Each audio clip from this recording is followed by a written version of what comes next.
compartir sonido. Perfecto, ya está. Muy bien. El tema que nos convoca hoy es un tema muy interesante, sumamente relevante y está directamente relacionado con lo que se requiere para poder hacer un buen cálculo estadístico. Una de las cosas más importantes de la estadística es entender para qué sirven los procesos, para qué sirven eh, cada uno de los pasos que uno da en la estadística. Y uno de los primeros pasos es primero conocer a tu muestra.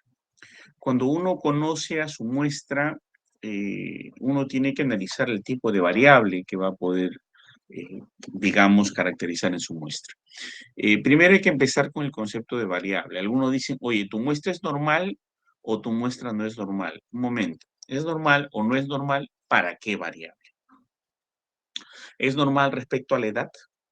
¿Es normal respecto al sexo? ¿Es normal respecto a los ingresos económicos? ¿Es normal respecto al estado civil?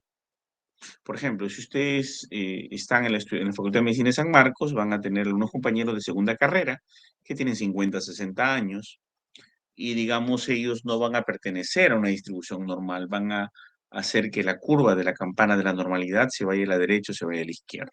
Entonces hay que entender primero qué es una distribución y si esa distribución es normal o es de Poisson o es binomial o es logística o es distribución T o es distribución Chi, ¿no?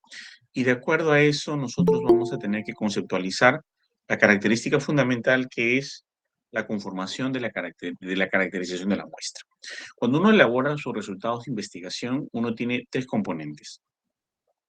Un primer componente o una primera etapa, ¿no? Un primer componente, un primer componente o una primera etapa a la cual nosotros le denominamos, por ejemplo, eh, a ver, un segundo, un segundo. Un primer componente, una primera etapa, a lo cual nosotros le denominamos la caracterización de la muestra. En esa caracterización de la muestra nosotros describimos que nuestra muestra tiene tal y tal condición, con respecto a edad, sexo, procedencia, etcétera. Con respecto a otras condiciones, ¿no? Con respecto a otras condiciones como por ejemplo el estado civil, como por ejemplo la religión, procedencia, notas, nosotros no sabemos si la muestra puede tener una distribución normal. A ver, si yo hago un análisis de sus notas, eso es el motivo del análisis de mi variable. Pero ese no es el motivo de que yo voy a realizar una distribución normal. La distribución normal la tengo que hacer, o la distribución, para ver si es normal, binomial, de Poisson, logarítmica, etcétera, o T, la voy a hacer sobre una variable interviniente, sobre una variable contaminante, sobre una variable que yo quiero controlar, para ver que mis criterios de homogeneidad me permitan cumplir con una investigación científica, porque para que una investigación sea científica, lo que primero tenemos que hacer es tener homogeneidad, aleatoriedad y representatividad. La homogeneidad es cuando calculo los criterios de inclusión, exclusión y eliminación, y hago que mis variables intervinientes sean cero. Pero alguna variable interviniente que yo sospecho que me puede estar alterando la distribución normal de mi muestra respecto a la edad, es la que yo debo controlar y por eso hago una prueba, ya sea de distribución normal, binomial, de Poisson o T, y de acuerdo a eso yo aplicaría una prueba estadística adecuada para ese tipo de distribución. Entonces, lo que vamos a hacer en distribuciones es para cumplir con características de normalidad de la muestra. Esa es su única utilidad. La otra utilidad fundamental aquí es que yo tengo que cumplir además con la representatividad, y eso quiere decir que el tamaño de mi muestra debe ser el adecuado. Y cuando hablamos del tamaño de mi muestra que debe ser el adecuado, ese tamaño tiene que ver con probabilidades, con P, con Q, con X1, X2, el tamaño de Z, que es el nivel de confianza, ¿ok? El nivel del error y todos los elementos que están contribuyendo a que el tamaño de mi muestra sea el necesario y el adecuado. Si bien es cierto, hoy en día están de moda las ecuaciones estructurales y se hacen trabajos con millones de datos, Esos millones de datos tienen cierto sentido para algunas características muy especiales. Por ejemplo, yo podría hacer un trabajo de ecuaciones estructurales con 35.000 o 50.000 personas. Si es que yo me voy al INEI, cojo su base de datos y hago ese análisis de esa base de datos que tiene. Pero esas bases de datos del INEI, por mucho esfuerzo que se tenga, tienen un límite muy grande. Ese límite es que se basan en la ENDES, la Encuesta Demográfica y Salud Familiar, que tienen preguntas relacionadas a la salud pública, nada más, nada especializado. O la Encuesta Nacional de Hogares o la Encuesta Nacional de Escolares. Todo lo que además se hace por invención o simulación, le llaman algunos. La computadora o la inteligencia artificial te puede simular información de miles o millones de personas para utilizar ecuaciones estructurales y trabajar con supuestas poblaciones. Y muchos publican y hacen investigaciones acerca de estas suposiciones. Yo no les voy a hablar de eso, porque ustedes están en pregrado, son médicos o van a ser médicos, o algunos son especialistas en medicina, no son mega crilers, o no son mega investigadores cuya finalidad es trabajar con prognosis estratégica para visualizar el futuro. Cuando se hizo COVID, se hizo mucho modelamiento para ver las capacidades de mortalidad y morbilidad. Todas las predicciones de la Big Data a través de la inteligencia artificial fracasaron. Ninguna le atinó. Lo cual quiere decir que cuando trabajamos con estas grandes datas, que son muy importantes para ciertas simulaciones, fallan por cuestiones muy elementales. Por ejemplo, nadie esperó que se vacunara tanta gente en el mundo. Entonces, eso no se incluye en la simulación. Nosotros vamos a hablar de trabajos sencillos, trabajos de campo, en muestras de hospital que se requieren sacar, que cumplan con los criterios de distribución normal, o sea, homogeneidad, que cumplan con representatividad y aleatoriedad. Porque cuando usted hace un análisis de una población de 1.200 pacientes con diabetes, usted saca una muestra de esos 1.200. No hace un trabajo con 30 millones de diabéticos. No es relevante para nuestra condición, ni para hacer trabajos de verdadera importancia a nivel médico. Entonces, lo que nosotros vamos a ver aquí es distribución binomial. Antes que pasemos a esto, voy a hacer una aclaración muy puntual con respecto a las pruebas estadísticas, ya que hoy día es el día final y es el resumen de todo lo que se ha hablado. Yo he hablado de varias de estas cosas. Y este es el resumen, digamos, del 90% de las exposiciones que se han dado con respecto a pruebas estadísticas. Y este resumen está en Mendenhall. Lo pasé rápidamente la vez anterior, hoy día lo voy a detallar en 10 minutos para que ustedes entiendan un poco el concepto. Es básicamente una receta de cocina, una cosa muy sencilla de trabajar, ¿no? Muy sencilla de trabajar. Entonces, ¿qué es lo que tenemos que entender aquí, no? Lo que tenemos que entender aquí, en primer lugar, es estos de acá, variable de entrada es la variable independiente. Esta de acá, la variable de resultado es la variable dependiente. A esto se le llama variable de resultado o outcome, ¿no? Y esto se le llama el input, ¿no? O también se le llama lo que es en pico y peco, la exposición con su comparador o la intervención con su comparador. La intervención con su comparador o la exposición con su comparador es la variable de entrada y el outcome es lo esperado, es la variable de resultado o la salida. Entonces, si yo tengo una variable independiente, vamos a llamarla esta dependiente, una variable independiente cualitativa, ya saben que las variables son cualitativas, cuantitativas, las cualitativas son nominales ordinales, las cuantitativas discretas y continuas. La variable es cualitativa independiente nominal y la variable cualitativa dependiente nominal, voy a aplicar la prueba de chi cuadrado. Y si es que los valores esperados son menores a 5, voy a aplicar el test exacto de Fisher. Esto sale del libro de Dawson y Trapp, bioestadístico médico especializado en bioestadística en la Universidad de Wisconsin, ¿no? Y el señor Trapp, ¿no? Que es de la Universidad de Minnesota, es estadístico puro que también hizo estudios en Delaware y en el MIT, ¿no? Ese libro es la Biblia de los médicos para la investigación científica. Dawson y Trapp, bioestadística. Porque hay muchas bioestadísticas aplicadas a las plantas, a los peces, a la agronomía, pero este es médico, exclusivamente médico, ¿no? Entonces, variable independiente cuanti, variable independiente, que diga, variable independiente nominal, cualitativa nominal, variable independiente y cualitativa nominal, chi cuadrado y t exacto de Fisher. Variable independiente nominal y variable dependiente no, categórica de más de 2 categorías, o sea, más de 2 indicadores, siempre, a veces, nunca, por ejemplo, acá es si no, sano, expuesto, no expuesto, enfermo, no enfermo, nominal con nominal, pero nominal con categórica, por ejemplo, puede ser expuesto, no expuesto y leve, moderado y grave. Entonces sigue aplicándose chi cuadrado. Si tengo la variable independiente nominal y la dependiente ordinal, sigue aplicándose chi cuadrado. Acuérdense que basta que haya uno nominal, basta que haya una nominal para que se aplique chi cuadrado. Pero ya cuando se agrega una opción que es la dependiente ordinal, ¿no? O la independiente ordinal, cualquiera, fíjense la tales contingencia, puede ser por esta entrada o por esta entrada. A ver, voy a agregar un puntero.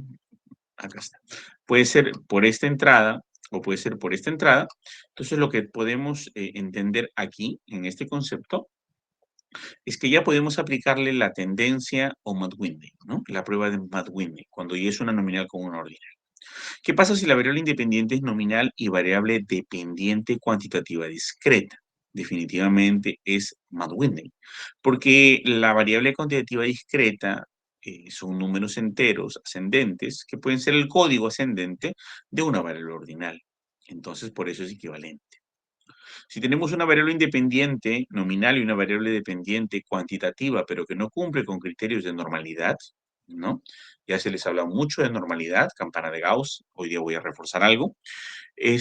La prueba es Matt-Whitney y también la prueba de Log-Rank.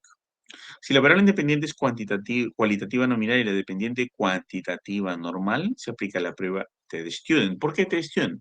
Por una cosa muy simple, porque hablamos de una cualitativa nominal generalmente dicotómica, de 2 categorías, y la prueba T-Student compara una variable numérica en 2 grupos.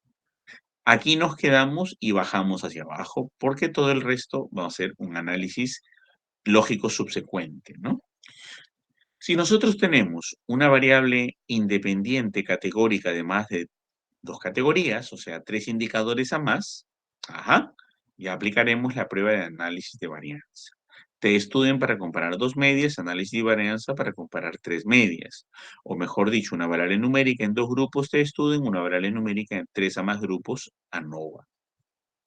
Si tenemos como variable independiente una variable ordinal categórica ordenada, y la variable cuantitativa nominal es la que tiene que compararse entre los grupos de 3 a más, aplicaremos la prueba de rangos de Spearman. O también podemos aplicar la regresión lineal, ¿no? Acuérdense, esta es una categórica ordenada, ordinal ascendente y una cuantitativa normal. Rango de Spearman o regresión lineal. Cuando mi variable independiente es cuantitativa discreta y mi variable dependiente cuantitativa normal, voy a aplicar rangos de Spearman o regresión lineal también. Cuando mi variable independiente es cuantitativa no normal, o sea que no cumple con reglas de distribución normal, puede ser distribución de Poisson, distribución T, puede ser distribución chi cuadrado, binomial, ¿no? Voy a utilizar, y mi variable dependiente es cuantitativa normal, la independiente cuantitativa no normal y la dependiente cuantitativa normal, voy a aplicar ploteo de datos, hacer un diagrama de dispersión de datos para buscar su función, la famosa recta, ¿no? Que la explicamos en la clase de regresión, y vamos a utilizar Pearson o rangos de Spearman y además regresión lineal. Cuando mi variable independiente es cuantitativa normal y la dependiente cuantitativa normal, definitivamente aplicamos correlación de Pearson y regresión lineal. Allí está definido. Solamente algunas variantes para ver dentro de este concepto de aquí, ¿no? Si la cuantitativa es normal versus la no normal, puede variar un poco con respecto a la variable independiente, ¿no? Habíamos dicho que si tenemos una nominal en dos grupos, student. Pero si la cuantitativa es normal, pero si la cuantitativa es no normal, Matt-Whitney y log-rank. Si la cuantitativa es normal y se compara de más de 2 categorías, sabemos que usamos ANOVA. Si la cuantitativa dependiente es normal. Pero si la cuantitativa dependiente es no normal, utilizamos Krusal-Wallis. Si nosotros tenemos la cuantitativa, la cualitativa independiente ordinal, ¿ok? Como independiente, y utilizamos como dependiente la cualitativa normal con rango de Spearman de regresión lineal, definitivamente cuando no hay normalidad, utilizamos rangos de Spearman. Ya sabíamos que cuando la cuantitativa discreta era independiente y la cuantitativa normal era dependiente, utilizamos rango de Spearman y regresión lineal. Cuando no hay normalidad, solo se puede utilizar rangos de Spearman. Cuando la cuantitativa es no normal independiente y la cuantitativa normal dependiente, sabíamos que utilizamos Pearson, rango de Spearman, regresión lineal, pero si no hay normalidad, utilizamos ploteo de datos, Pearson y rangos de Spearman. Aquí no podemos utilizar regresión lineal. Si la cuantitativa independiente es normal y la cuantitativa es no normal dependiente, utilizamos definitivamente regresión lineal, pero ya no podríamos usar Pearson. Eso es lo que tiene, y vean acá las variaciones internas que son mínimas, pero esto es una tabla, como les digo a todos, que lo pongan como piso de su computadora, como fondo de escritorio y llévenlo para todos lados, porque esto es lo que le va a hacer decidir en todo el futuro qué pruebas estadísticas van a tener que tener y contemplar. Vamos a hablar un poco ahora de los modelos discretos y continuos para ubicarnos dentro del concepto de la distribución binomial. Cuando tenemos los modelos discretos, o sea, una variable numérica, una variable cuantitativa discreta o una cualitativa ordinal, ¿ok? Vamos a utilizar algunas opciones como son la distribución binomial, Poisson, ¿no? Y la distribución hipergeométrica. Ya hemos trabajado distribución de Poisson, pero la distribución binomial básicamente es cuando estos números enteros solo se clasifican en dos opciones o tienen dos valores. Pero los modelos continuos básicamente tienen variables de medición y algunas distribuciones generalmente trabajan con variables continuas, por no decir casi todas. La distribución tiene que ser, acá tenemos a la distribución normal, ¿no? Las variables que cumplen con distribución normal. La distribución chi cuadrada es un modelo continuo, la distribución de Student y la distribución F de Snedeker, ¿no? Es F de Snedeker, por si acaso, no es F de Fisher. F de Fisher no tiene nada que ver con esto. El F de Fisher es un chi cuadrado para valores ajustados con frecuencias esperadas menor a 5. Y el test corregido de Yates es cuando tenemos un chi cuadrado con frecuencias encontradas o observadas menores a 5. La distribución F de Snedeker básicamente se usa para el análisis de varianza. Como son variables numéricas continuas, empleamos todas estas condiciones. ¿Y por qué chi cuadrado? Por la sencilla razón de que podemos trabajar valores continuos en chi cuadrado cuando utilizamos el estadístico de Cochrane, ¿no? Bajo esa condición. De lo contrario, si es binomial, ¿no? Usamos el modelo discreto. Bueno, un poco de historia de la distribución normal, ya la conocen ustedes, en el año 1666, Abraham de Moivre fue el que hizo por primera vez, la que lo reconoció, y Carl Friedrich Gauss hace la famosa campana de Gauss que ya conocen ustedes históricamente, ¿no? ¿Cuál es la utilidad entonces para trabajar la distribución normal? Eh, Hay muchas variables asociadas a fenómenos naturales que siguen un modelo de distribución normal. Y como les vuelvo a repetir, a mí lo que me interesa es que mi investigación salga limpia. Algunos cometen un gravísimo error. Dice, establecí la normalidad de mi variable ingreso económico con mi variable egreso económico, porque yo quería ver la relación entre los ingresos y los egresos. Entonces, yo vi que los ingresos deben ser normales y los egresos también deben ser normales. Momento, no. Si son tus variables de investigación, esas no tienen que entrar al diagnóstico de normalidad, para nada. Si son tus variables de investigación, no debes hacer eso, porque son variables independientes y variables dependientes que varían y tú no estás experimentando ni controlándolas. Tú lo que tienes que controlar son las otras variables que alteran ese proceso, que influyen, que te contaminan el estudio. Esas es las que tienes que cumplir con los parámetros de normalidad. Pero, profesor, cabe la posibilidad de que exista una persona con gigantismo y en mi talla, y si yo quiero ver la cantidad de carbohidratos que consume y el desarrollo de la talla en los niños, sí, pero la persona con gigantismo tiene un criterio de eliminación, tiene un criterio patológico. Es bien difícil que alguna situación se te escape cuando estás investigando el tema. Generalmente, toda esta situación de la normalidad se aplica para las variables que contextualizan la descripción de las características de tu muestra, como por ejemplo el sexo.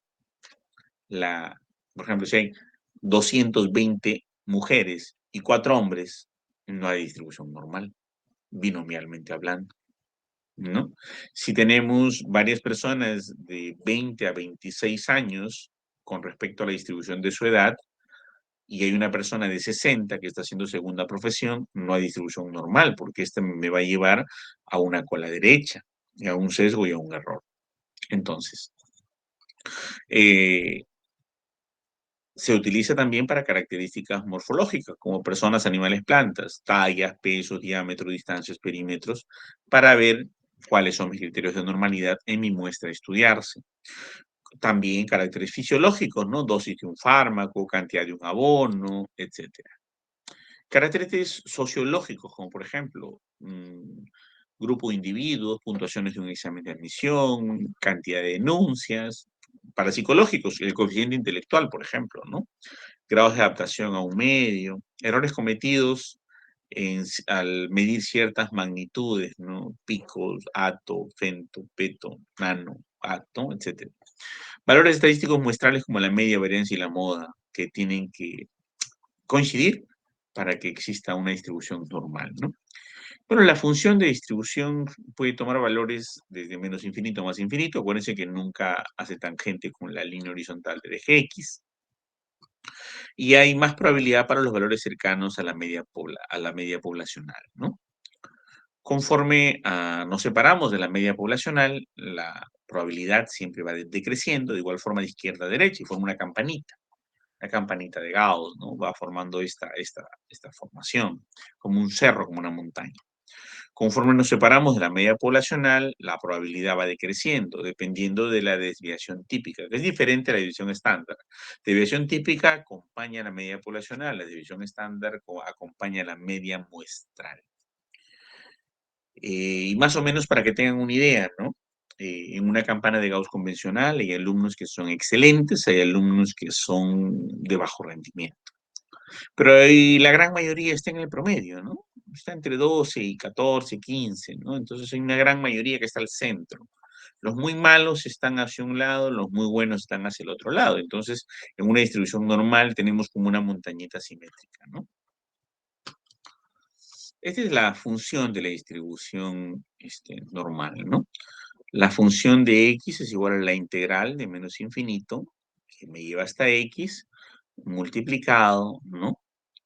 Eh, por la desviación típica, ¿no? Por la raíz cuadrada de 2 veces pi, todo 1 sobre todo esto, elevado al exponencial menos la media muestral, menos la media poblacional, todo elevado al cuadrado, por 2 veces la división típica elevado al cuadrado, por la derivada del valor x, ¿no? Esta es la función de la distribución. Para poder diagramar una campana de Gauss, ustedes tienen que saber integral, ¿no? Basta con primera y segunda integral y con primera, segunda y tercera derivada, ¿no? Para que puedan graficar una función. Esta es la función con respecto a lo que es la descripción de una curva normal. Como ven acá, miren, acá tenemos al centro donde dice la media poblacional, acá tenemos el MU, ¿no? La media poblacional, y vamos a tener una distribución simétrica hacia la derecha y hacia la izquierda. Ya saben, en el eje de las abscisas está la X, que es la variable independiente. Vamos a tener un corte aquí, X sub I, donde vamos a predecir el valor potencial de ello. Y vamos a tener la Y en el eje de las ordenadas. La Y no es otra cosa que la función de X, f de X o también llamada Y, ¿no?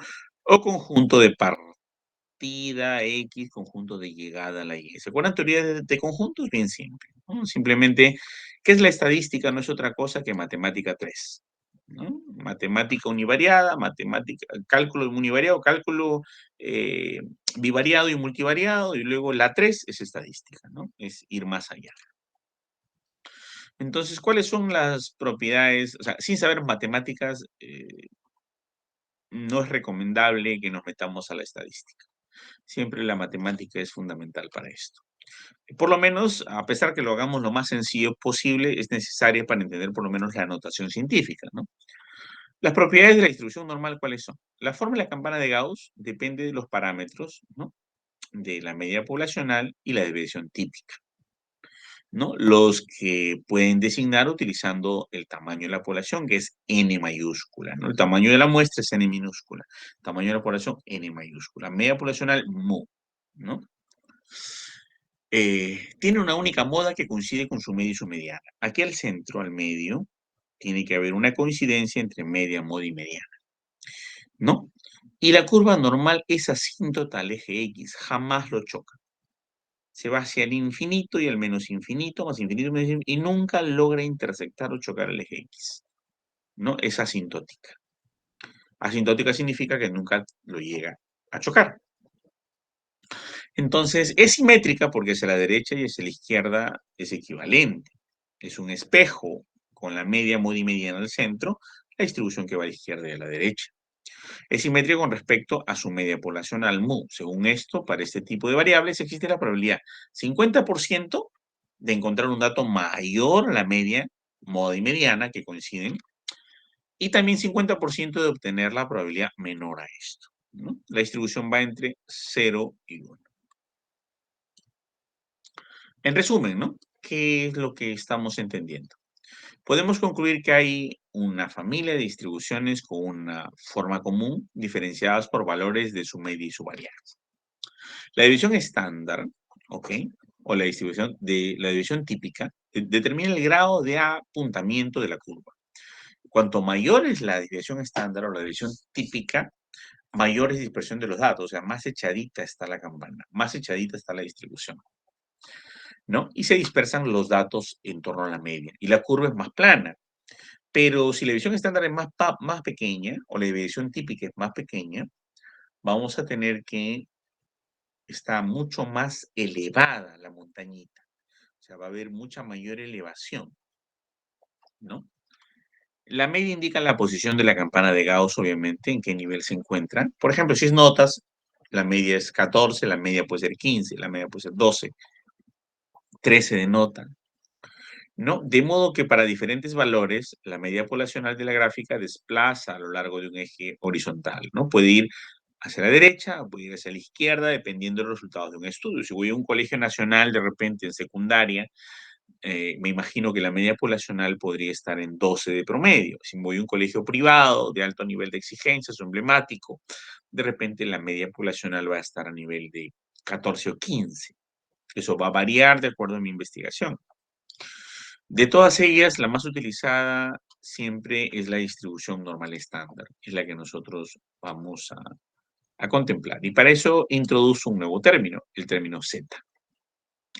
Z es el nivel de confianza. Z es el valor que se obtiene al proyectar los cortes de error de la campana de Gauss o de la curva normal hacia la intersección con los valores encontrados en la recta numérica. Quiere decir que si yo dibujo mi campana de Gauss, mi recta numérica va a ir de menos infinito a más infinito. La recta numérica es como un círculo. El círculo siempre tiene 360 grados. La campana de Gauss, tenga la forma que tenga, si lo pongo en una recta numérica, siempre va a caer los valores en un solo sitio, ¿no? Profe, pues si yo hago una campana de Gauss grandota, tu recta numérica va a ser grandota también, ¿no? O sea, si tiene una forma muy empinada, tipo un seno, ¿no? Sinusoidal, bien empinada, eh, es probable que los niveles de error no caigan en valores que estén por 0,84, menores a 1. Y si son de repente un poquito más alargadas, con un 95% de confianza, los valores que corten la recta numérica van a estar alrededor de 2, 1,96, 1,64. Y si es sumamente más alargada, con un error mucho mayor del 20%, ¿no? Vas a tener otro tipo de valores, ¿no? Entonces, y siempre la forma de la curva, no importa qué tamaño la dibujes, la forma va a coincidir con un valor exacto de la recta numérica. Entonces, el valor que tenemos que entender aquí es el valor de z. Esta es la variable tipificada de la x. Y la curva de la función de la densidad se le conoce como curva normal estándar. Cuando hablamos de z, estamos hablando del nivel de confianza de la curva normal estándar. Generalmente, al 95% de confianza, z vale 1,96. Esta distribución normal, estándar, va entre 0 y 1, como le habíamos dicho en algún momento, ¿no? El tamaño poblacional de esta distribución se va entre 0 y 1. Todas las variables que normalmente se distribuyen pueden transformar la distribución normal utilizando una fórmula para calcular el valor z, ¿no? Z, por ejemplo, 95% de confianza es 1,96, con dos grupos de comparación, 1,64. Cuando tenemos 80% de confianza, 0,84, ¿no? Y eso se calcula a través de las tablas estadísticas según los valores del nivel de confianza o del porcentaje de error y el nivel de confianza. Entonces, la función f de z, que es el valor que yo quiero para mi condición de normal estándar, que es lo que vamos a usar en casi todas las muestras y cálculo de las muestras de investigaciones, vamos a utilizar valor de z, z alfa, z beta, ¿no? Z alfa para el grupo caso, z beta para el grupo control, ¿no? Es importante entender qué es el z, ¿no? Acá vemos una representación de la función z, ¿no? Acá está f de z que cae en un valor determinado. Normalmente este valor puede ser cualquiera. Nosotros lo trabajamos más o menos aquí, donde conlinda con el 95% de confianza. Pero el z puede ser cualquier valor calculado en cualquier estudio descriptivo. En resumen, podemos decir que el valor de z es la cantidad de desviaciones estándar a la que está la distancia de la variable x del promedio. Entonces aquí tenemos de repente una desviación estándar entre la media y el valor de z. Si tiene 2, 3 desviaciones estándar, de repente va a caer por acá. Entonces, como dice, z es la cantidad de desviaciones estándar, ¿no?, que se aleja del promedio. A la variable z se le denomina variable tipificada de la x y la curva de su función de densidad se le conoce como curva normal estándar. Por eso que casi todos van a trabajar con el componente de z. ¿Y cuáles son las características de la distribución normal estándar? No depende de ningún parámetro, a diferencia que teníamos las pruebas paramétricas y no paramétricas. En el caso de la distribución normal estándar, esta no depende de ningún parámetro. Su media es 0, el valor, ¿no?, de su media es 0 y su varianza es 1. Su división estándar es 1, punto. Eso es lo que tenemos que tener como concepto. La curva f de x es simétrica respecto al eje de y y tiene un máximo en el eje de y. Tiene dos puntos de inflexión z, z1 y z-1. Y a partir de ahí nos vamos a mover. Y para eso tenemos que entender un poco el teorema del límite central. ¿Qué nos dice el teorema del límite central? No de los grandes números, porque no estamos trabajando con grandes números, estamos trabajando con muestras para hacer investigaciones viables, no grandes números. Eso ya es para los mega investigadores que los financian con millones de dólares y pueden acceder a poblaciones enormes, como estudiosos de los censos nacionales, o los que simulan información ficticia, ¿no? Teorema del límite central. Nos indica que bajo condiciones muy generales, según aumenta la cantidad de los datos, ¿no?, cuando aumenta la cantidad de los datos, aumenta la distribución de la suma de las variables aleatorias, ¿no? Y eso tenderá siempre a una distribución normal. En otras palabras, el teorema del límite central garantiza una distribución normal cuando el tamaño de la muestra n es lo suficientemente grande. Lo suficientemente grande para que se pueda hacer una investigación, pero no lo suficientemente pequeño para que no se haga. Vuelvo a un ejemplo que hice en alguna clase anterior. Tú tienes una persona de 1,90 m de estatura. Tú le vas a sacar su sangre. Esa persona de 1,90 m de estatura tiene 6 litros 200 de sangre. La persona de 1,70 m tiene 5 litros. Esta tiene 1,90 m, pesa 160 kilos, ¿no? Y le vas a sacar, y tiene 6 litros de sangre. No le vas a sacar los 6 litros de sangre para saber su hemoglobina, ¿ok? Le sacas, o por ejemplo, para saber sus triglicéridos, le sacas 1 centímetro cúbico. Si la persona mide 1,40 m, le sacarás 1 centímetro cúbico. Si tienes un bebé de 40 centímetros de 3 kilos 800, le sacarás 1 centímetro cúbico. El tamaño de la muestra tiene que ser lo suficientemente grande para hacer el análisis, pero no lo descabelladamente grande que se te pase el tiempo investigando y luego nunca concluyes en nada. Hace algunos años hicimos una investigación cuando el dengue, hace algunos años no, en el 2005, cuando el dengue vino por primera vez al Perú, y queríamos averiguar acerca de los hábitos de las personas, eh, sobre si lavaban bien los utensilios, no tenían floreros, si lavaban bien sus servicios para que no se decantaran chorros de agua y los mosquitos del dengue Aedes aegypti colocaran sus huevos, y si tapaban bien sus depósitos de agua, ¿no? Queríamos ver tres condiciones, porque el mensaje global era lava, lava, lava bien, bota, bota, bota bien, tapa, tapa, tapa bien, y con eso erradicábamos el dengue. Entonces queríamos hacer el estudio en comas. Entonces la muestra nos salió 325. Íbamos a partir un lunes y íbamos a regresar un viernes, levantando información de una muestra representativa aleatoria de la Sara por un sistema de conglomerados arracimado. Me acuerdo en ese entonces el director de investigación dijo, no, no es confiable. 5.000 tienen que ser.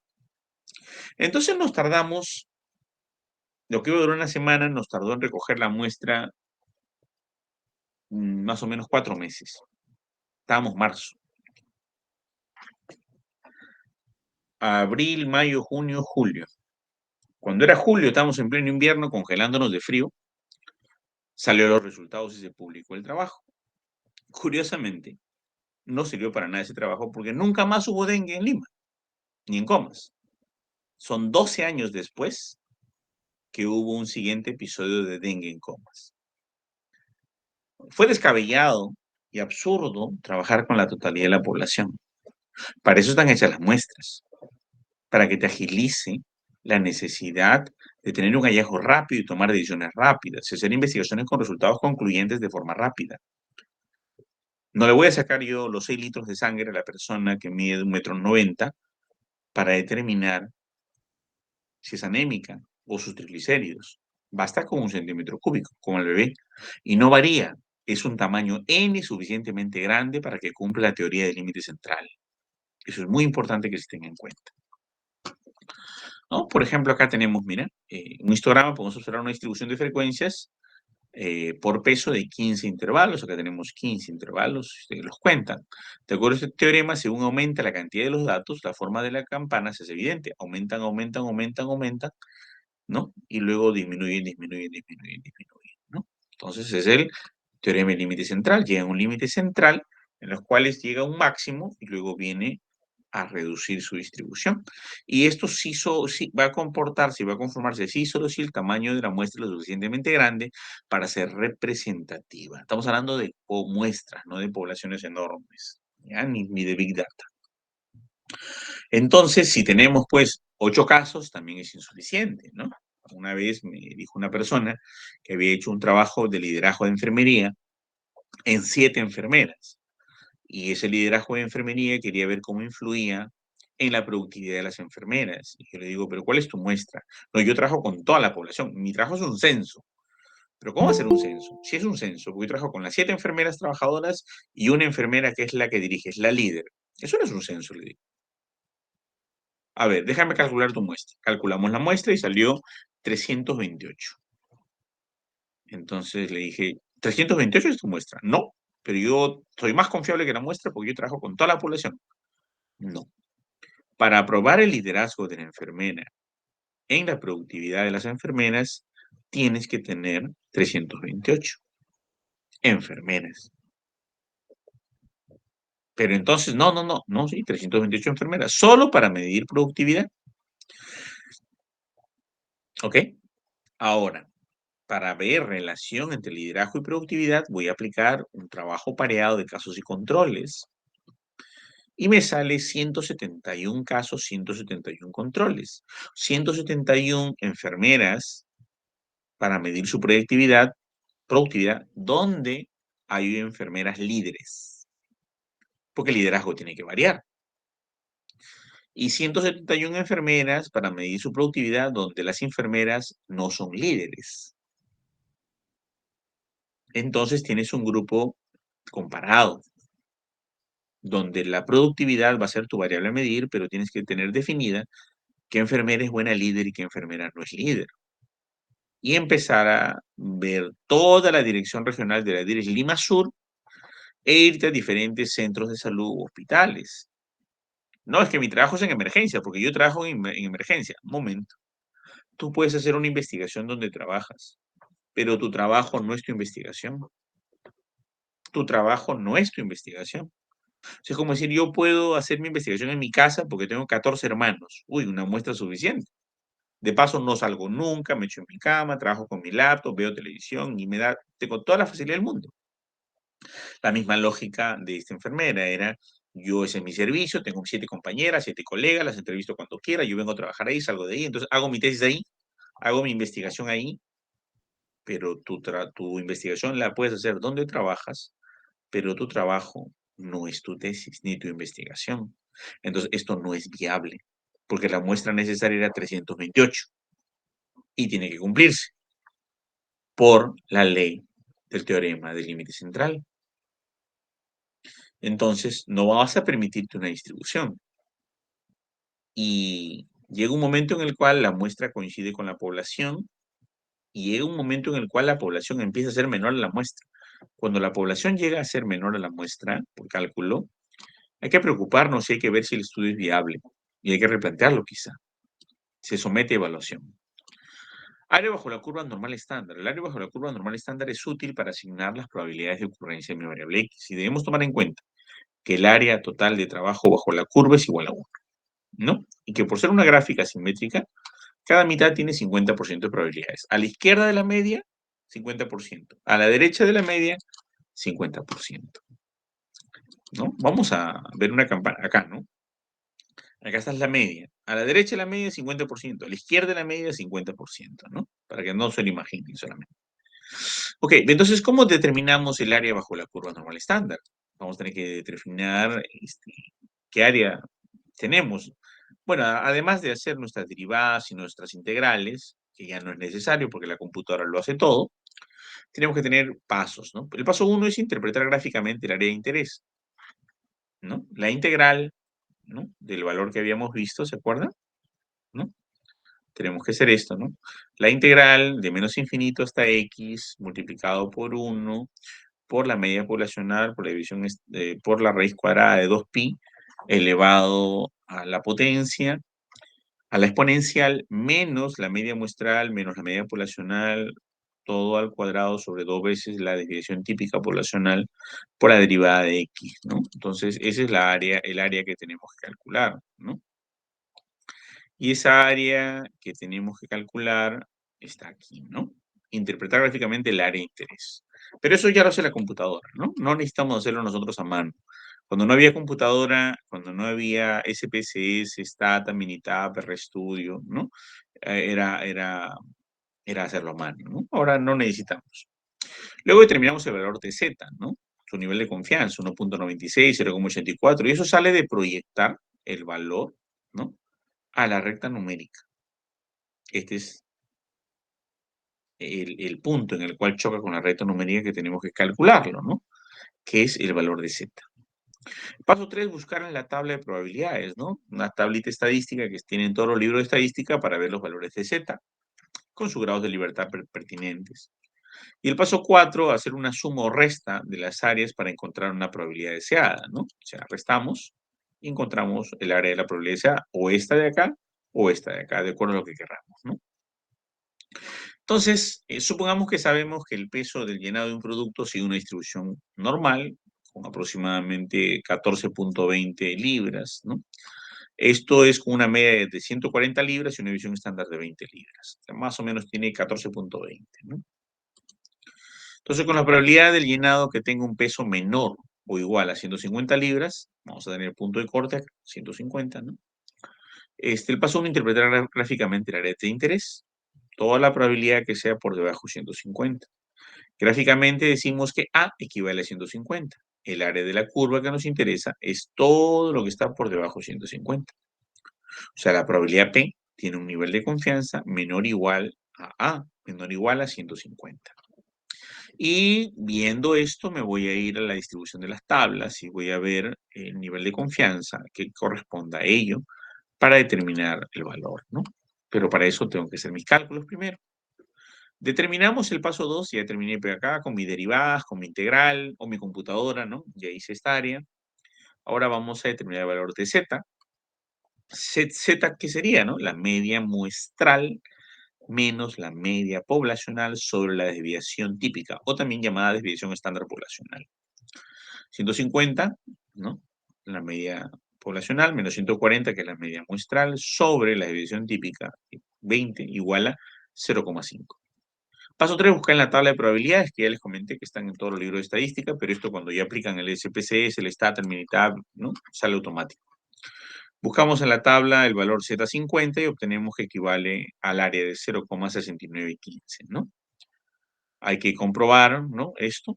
y luego hacemos la suma o resta de las áreas para encontrar la probabilidad deseada. Y ya está, listo. Esta sería el área complementaria, ¿no? El área complementaria.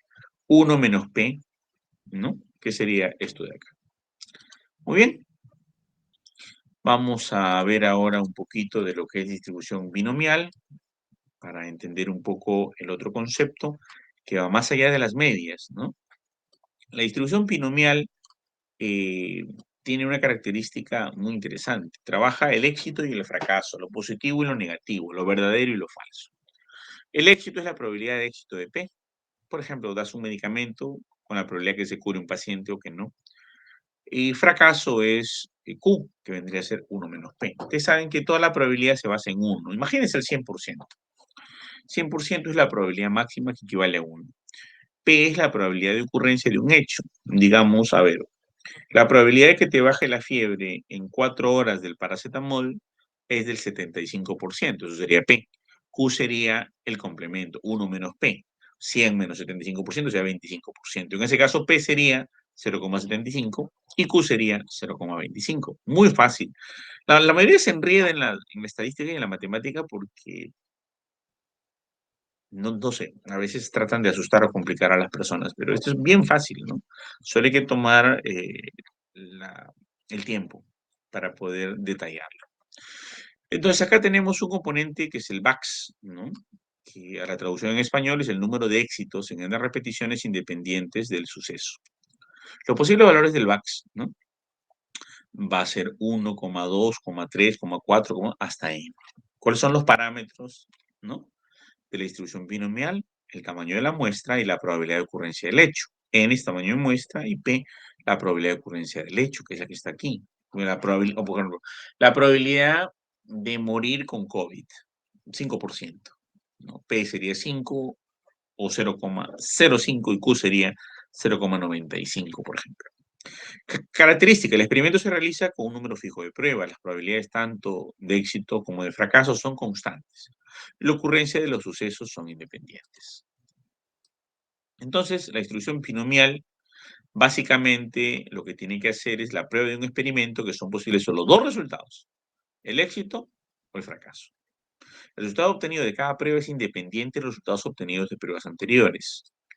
La probabilidad del suceso A es constante, por lo tanto, no varía de una prueba a otra. Se presenta P como probabilidad de que ocurra A.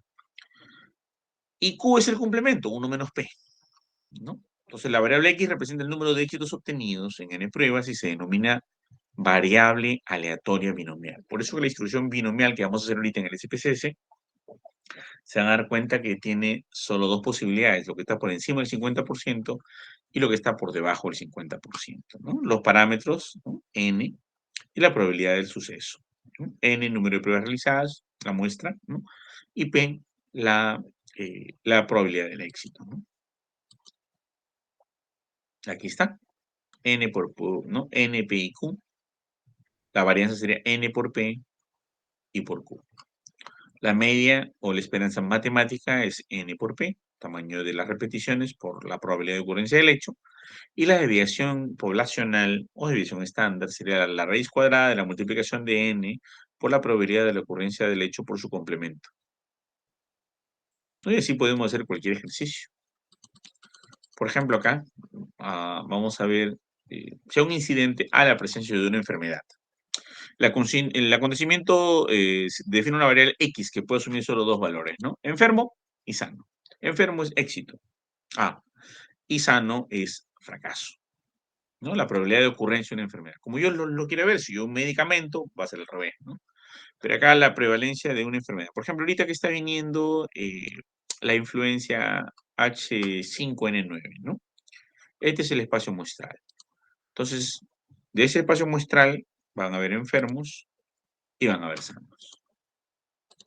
Entonces, van a ser mutuamente excluyentes, porque el que está sano no está enfermo y el que está enfermo no está sano. Porque acuérdense que variable es aquello que se mide en un determinado cuadro temporal, que tiene un punto de repetición y que se mide entre diferentes unidades de una muestra. Si yo estoy sano, luego me enfermo, eso no es variable. Es en este momento que yo analizo a mis 170 pacientes, quién en este corte está enfermo, quién en este corte está sano. Eso es lo que se tiene que medir. Por eso que enfermo y sano son mutuamente excluyentes. No importa que el sano luego se enferme. En el corte son mutuamente excluyentes, pero complementarios. Sano más enfermos me dan toda la muestra. Y los ensayos siempre son independientes entre sí. Entonces vamos a ver un poco, ¿no? La prevalencia de la enfermedad, para este ejemplo, a ver, voy a hacer que la prevalencia de la enfermedad es 30%. O sea, 30% es 30 entre 100, 30 entre 100 es 0,3, ¿no? La probabilidad de estar sano, ¿no? La probabilidad de sano, PDS, ¿no? Que vendría a ser el complemento de la enfermedad, QD, miren, ¿ah? PDS, que es la probabilidad de estar sano, que vendría a ser el complemento de la enfermedad, que es QD, porque P más Q da 1, sería igual a 1 menos la probabilidad ocurriente de la enfermedad, menos 30, que sería igual a 0,70. Entonces, ¿cuál es la probabilidad de estar enfermo? 0,30, ¿no? ¿Y cuál es el valor esperado? La media poblacional, ¿no? En función de X es igual a la probabilidad de ocurrencia del hecho, el P. Y el P lo estoy tomando porque el P va a ser un elemento que va a ser definitivo e importantísimo para todos sus cálculos de la muestra.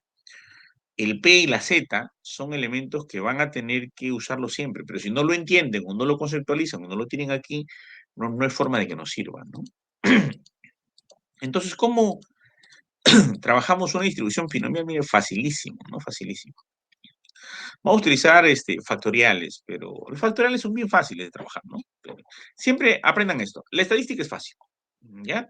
Solo tienen que hacerlo despacito y bonito, no atarantado ni a velocidad. Siempre despacio y con la calma adecuada, si no, no se va a aprender nunca. Entonces, la distribución binomial. Sea X el número de éxitos obtenidos en N repeticiones de ensayos, independientes siempre entre sí. Esto es la distribución binomial de Bernoulli, ¿no? ¿Y qué nos dice Bernoulli? Como lo habíamos visto, que la P, o la probabilidad de ocurrencia del hecho, siempre va a ser constante. Para que ocurran estos X éxitos, porque se acuerdan que habían éxito y fracaso nada más, éxito y fracaso nada más, en N ensayos deben ocurrir al menos N menos X fracasos. Porque si yo tengo X es éxito, de todos los N, N menos X son los fracasos. ¿Ok? Eso que quede claro. Entonces, con la probabilidad 1 menos P es igual a Q, que también es constante, que es el complemento, que vendría a ser equivalente a los fracasos. Entonces, la probabilidad de obtener un orden dado es X éxitos y N menos X fracasos. Por aplicación de la regla de multiplicación de acontecimientos independientes, ¿ok? Esta regla universal, decimos lo siguiente. P por Q. O sea, P por B por B por B por P, por Q por Q por Q por Q por Q, P se multiplica X veces. Y Q se va a multiplicar por N menos X veces. Por el éxito y por el fracaso. Entonces, ¿esto qué nos permite hacer? Una exponencial, ¿no? P por P por P, X veces es P a la X. Q por Q por Q por Q por Q, N menos X veces es Q a la N menos X. Entonces, vamos a tener la función de la probabilidad binomial, ¿no? La función C de la probabilidad binomial es de X hasta N. Entonces, la probabilidad de X ocurrida en las repeticiones N con la probabilidad de P vendría a ser igual a la función de la probabilidad binomial que va de X hasta N multiplicado por P a la X por Q a la N menos X. Facilísimo, ¿ven? Bien sencillo, bien sencillo.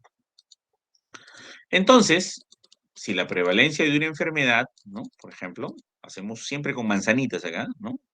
Facilito. Para la prevalencia de una enfermedad P igual a 30, ¿cuál será la probabilidad de encontrar 4 animales tomados de 4 animales, en 4 animales tomados al azar, 3 enfermos? Un ejercicio bien simple. N es igual a 4, ¿no? La población de repeticiones que yo quiero. La probabilidad de éxito habíamos dicho que es 30%, 0.3. La probabilidad de estar sanos, que es lo mismo que Q de enfermos, su complemento, que es 0.70. La diferencia de encontrar 3 enfermos serán esto, ¿no? A ver, miren. Tengo 4 animales. Tengo 3 enfermos. Un sano. Otro. Otro sano. Otro. Sano, enfermo, ¿no? Sano, enfermo. Ya, ok. Esta es la probabilidad que me están pidiendo. Encontrar 4 animales, de 4 animales, vamos al azar, 3 enfermos. ¿Cuál es la probabilidad de que ocurra eso? Entonces, vamos a ver, ¿no? ¿Qué nos decía la fórmula, no? La función de probabilidad binomial, ¿no? Es igual, ¿no? De x a la n por p a la x por q a la n menos x. Bien simple, ¿no? La probabilidad binomial es de 3 hasta 4, ¿no? Pero ¿cómo se trabaja esto? Acá en el denominador es el inferior 3 factorial por 1 factorial. Y en el numerador es 4 factorial. Entonces, 4 factorial sobre 3 factorial por 1 factorial me da 4. ¿Se acuerdan de los factoriales? Solo para los que no se acuerden. 4 factoriales, 1 por 2 por 3 por 4, igual 24. ¿Cierto? Ya, ese es factorial. 3 factorial sería 1 por 2 por 3. Luego por 1 factorial por 1. ¿No? ¿Y cuánto sale de todo esto? Si divido el numerador con el denominador, sería 4. Muy bien, ya tenemos el valor de 4. Entonces, la P, la probabilidad de ocurrencia de mi variable, ¿no? De mi variable X, que es 3 enfermos, en los 4 animales, que es la N repeticiones, ¿no? De la N repeticiones, por el P y por el Q, ¿no? Por el, ¿qué diga? Por el P, que es 0,3, ¿no? Que sacar la probabilidad de ocurrencia del hecho, es igual a, ¿no?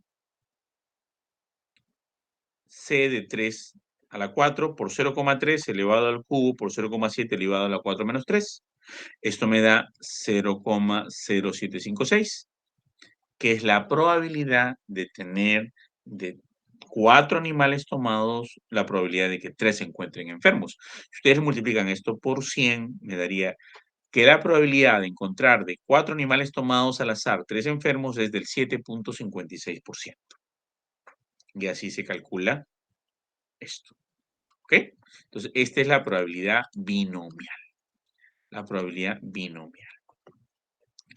Muy bien, entonces para diferenciar un poco de la gráfica de la normalidad, obviamente la distribución binomial marca una gran diferencia, ¿no? Entonces, esta es la famosa distribución normal, repasando un poco, ¿no? Valores continuos, simétrico, unimodal, acampanada, moda igual a la media igual a la mediana, aproximadamente el 99% de las observaciones se encuentran a menos de 3 desviaciones estándar de la media, que es donde coincide el punto de corte, ¿no? Del 99% de confianza y el 1% del error. Y básicamente para la estandarización lo que tenemos que ver es que la media, ¿no?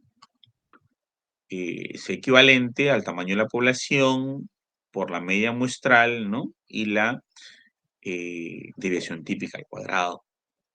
Entonces, repasamos la fórmula que habíamos visto hace rato, que el valor de z, que es lo que ustedes van a establecer como estandarización, porque lo que tienen que trabajar es un valor estándar, que es z, es igual a media muestral menos media poblacional sobre desviación típica. Todo esto cuando tienes distribución normal estándar. Y esto nos ubica para buscar en cualquier tabla, ¿no? Hay otra distribución, que es la distribución t-student, que tiene un comportamiento algo diferente y que nos han pedido también que toquemos hoy día, porque voy a hacer la prueba en el SPSS. ¿Cuáles son las características, ¿no? De la distribución t-student? La t-student como distribución de normalidad. Ojo, pues, hay prueba estadística de t-student para variables independientes y para variables pareadas. Pero para ver la distribución de la normalidad, también tenemos la prueba t-student para ver comportamiento normal de una variable numérica, ¿no? Y acá tenemos que la distribución t es igual a media muestral menos media poblacional sobre la división estándar sobre la raíz cuadrada de la población. O el número de repeticiones en el caso que sea experimentaciones, ¿no? ¿Cuáles son las características, no? En general se cumple con las mismas características de la distribución normal. El valor crítico de la t-student es mayor que el de valor z. Se presenta con una mayor variabilidad en las colas. Entra el concepto de grado de libertad de n-1, ¿no? Y siempre se usa cuando el tamaño de la población es menor a 30. Usamos la tabla de distribución de la t en lugar de la tabla normal, porque la tabla normal, acuérdense que es la distribución z. Por eso que hay la prueba de z de Kolmogorov-Smirnov, que se usa para la normalidad mayor a 30, y la prueba T, que es para los valores menores a 30. Todo el mundo escucha sus nombres, todo el mundo los habla, todo el mundo los comenta y no tienen idea cómo, cuándo y dónde se aplican y para qué se aplica. Solo se mencionan los nombres rápidos y ya. Y acá es para que tengan claro dos cosas, ¿no? Mayor de 30, la prueba Z, de normalidad, que lo acabamos de ver, de Kolmogorov-Smirnov, ¿no? El nombre no se le pone para no atarantar a la gente. Y la prueba T es aquella que se usa para los valores de menores a 30. Esta es la distribución T-Student, con una gran diferencia, que siempre coincide en su punto de inflexión, que nunca llega a ser asintótica al eje X, pero casi todas están alrededor de 5 divisiones estándar de la media, por mucho que sea la distribución y la variación de los componentes, ¿no? Entonces, su comportamiento es muy similar en la distribución de T-Student. Y generalmente lo usamos para la muestra única, ¿no? También existe para dos muestras y para hacer dos campanas de Gauss comparadas, pero su mayor utilidad es cuando tienes una variable independiente, una variable que diga interviniente que te contamina el trabajo, ¿no?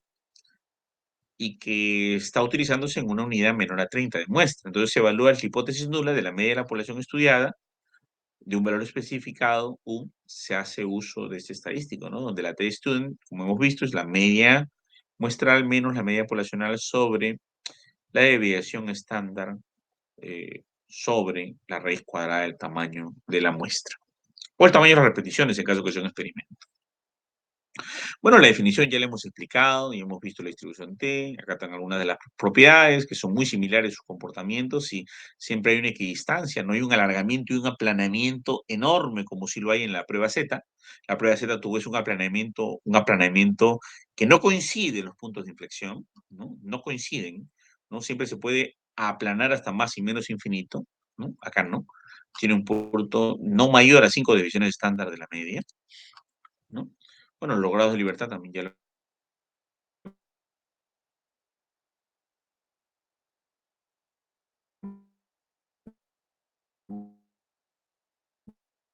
hemos mencionado. Acá está la tabla estadística que usted tiene, también para la distribución.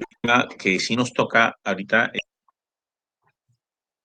Al parecer, cuando uno se mete a hacer un poco de estadística, a veces confunde los términos, ¿no? La varianza sí es una prueba estadística, eso ya no es una caracterización de la muestra para distribución normal. Me parece que cuando uno clasifica, dice, T-student, entonces le pongo varianza, ¿no? Pero eso no trata de condiciones que tienen que ver con la distribución normal de la muestra. Pero vamos a hablar de la varianza porque fue un pedido que hicieron, ¿no?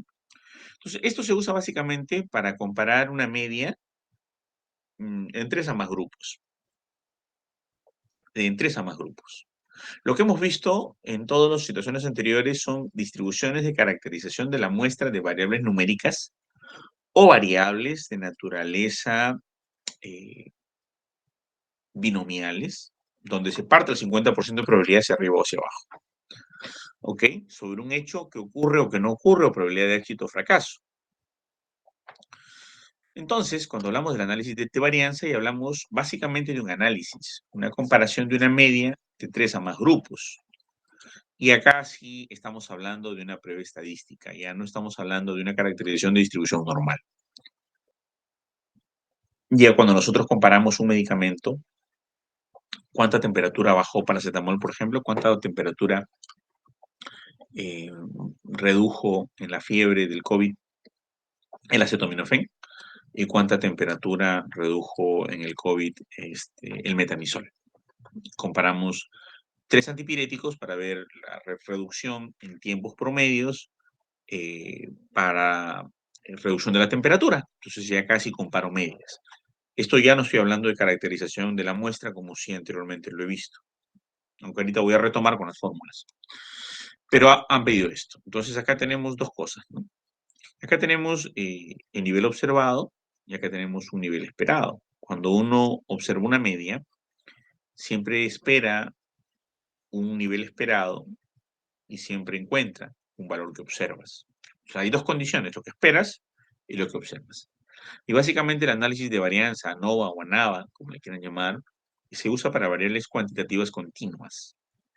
Comparar medias de tres a más grupos. Algunos dirían, como lo vieron en la clase, en el slide inicial, una variable cualitativa ordinal o una variable cualitativa de más de 2 dimensiones o indicadores con una variable cuantitativa continua. Entonces podemos tener una variación total, ¿no? Tenemos una variación entre el valor observado, ¿no? Y el valor esperado, y entre el valor observado y la variación total y el valor esperado y la variación total. A esto hay dos grandes diferencias.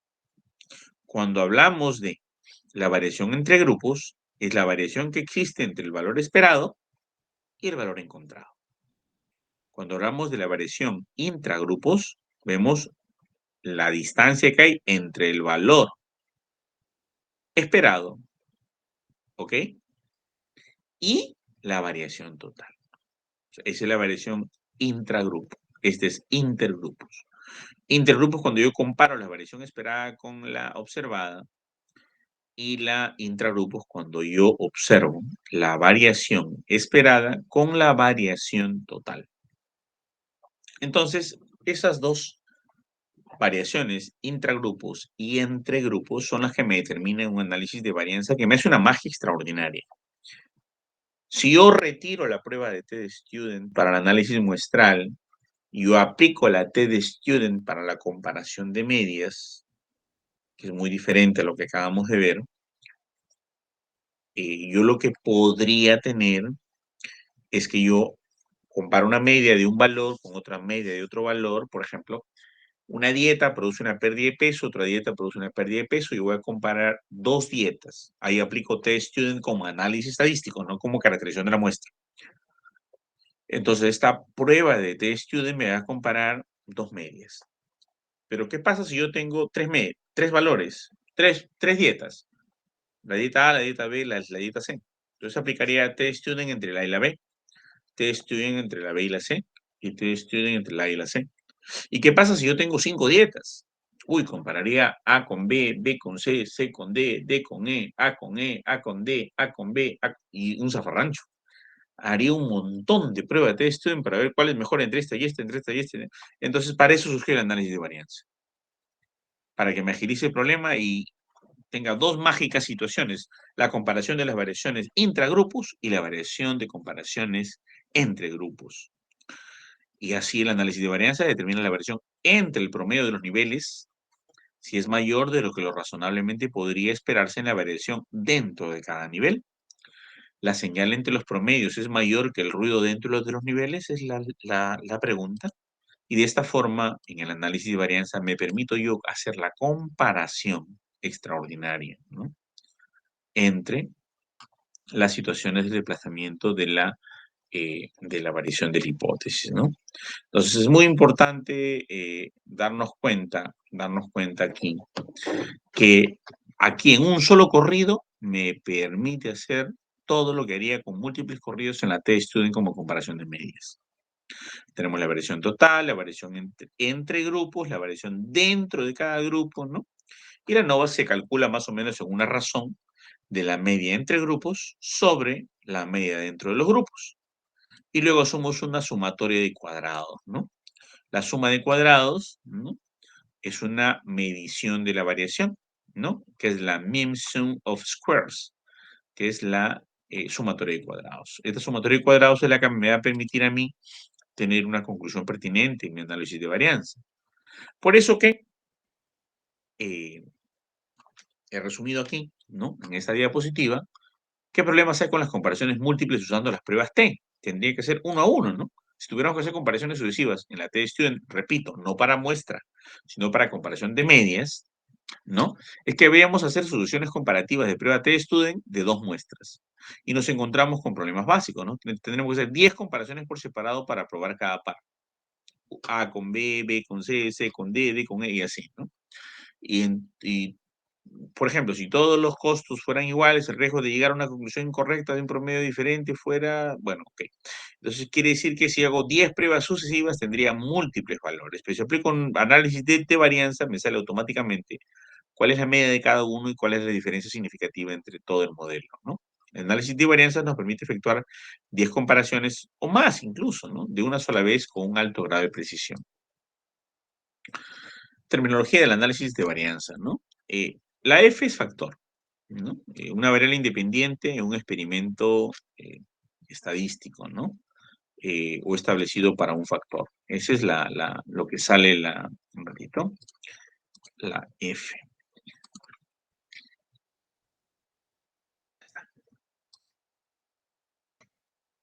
Se escucha, ¿no? Ok.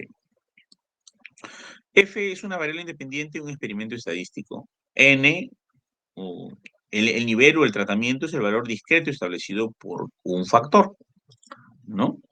Y es lo mismo decir que f de x, ¿no? Y es lo mismo decir que f de x o la función de x, ¿no? ¿No? Ahora,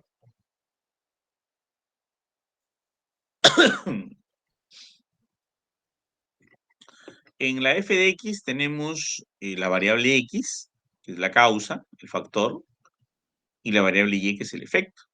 Entonces acá tenemos, miren, el análisis de varianza más o menos así. Podemos hacer un análisis de varianza también para dos grupos simplemente, ¿no?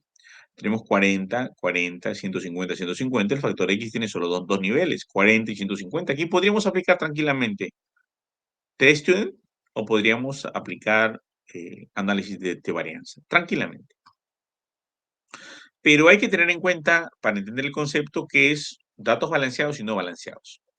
Cuando tenemos datos balanceados, tenemos un equivalente proporcional. Por ejemplo, en datos balanceados, el número igual de observaciones por cada factor, 40, 40, hemos hecho dos observaciones, 150, 150, dos observaciones. Es un balanceado.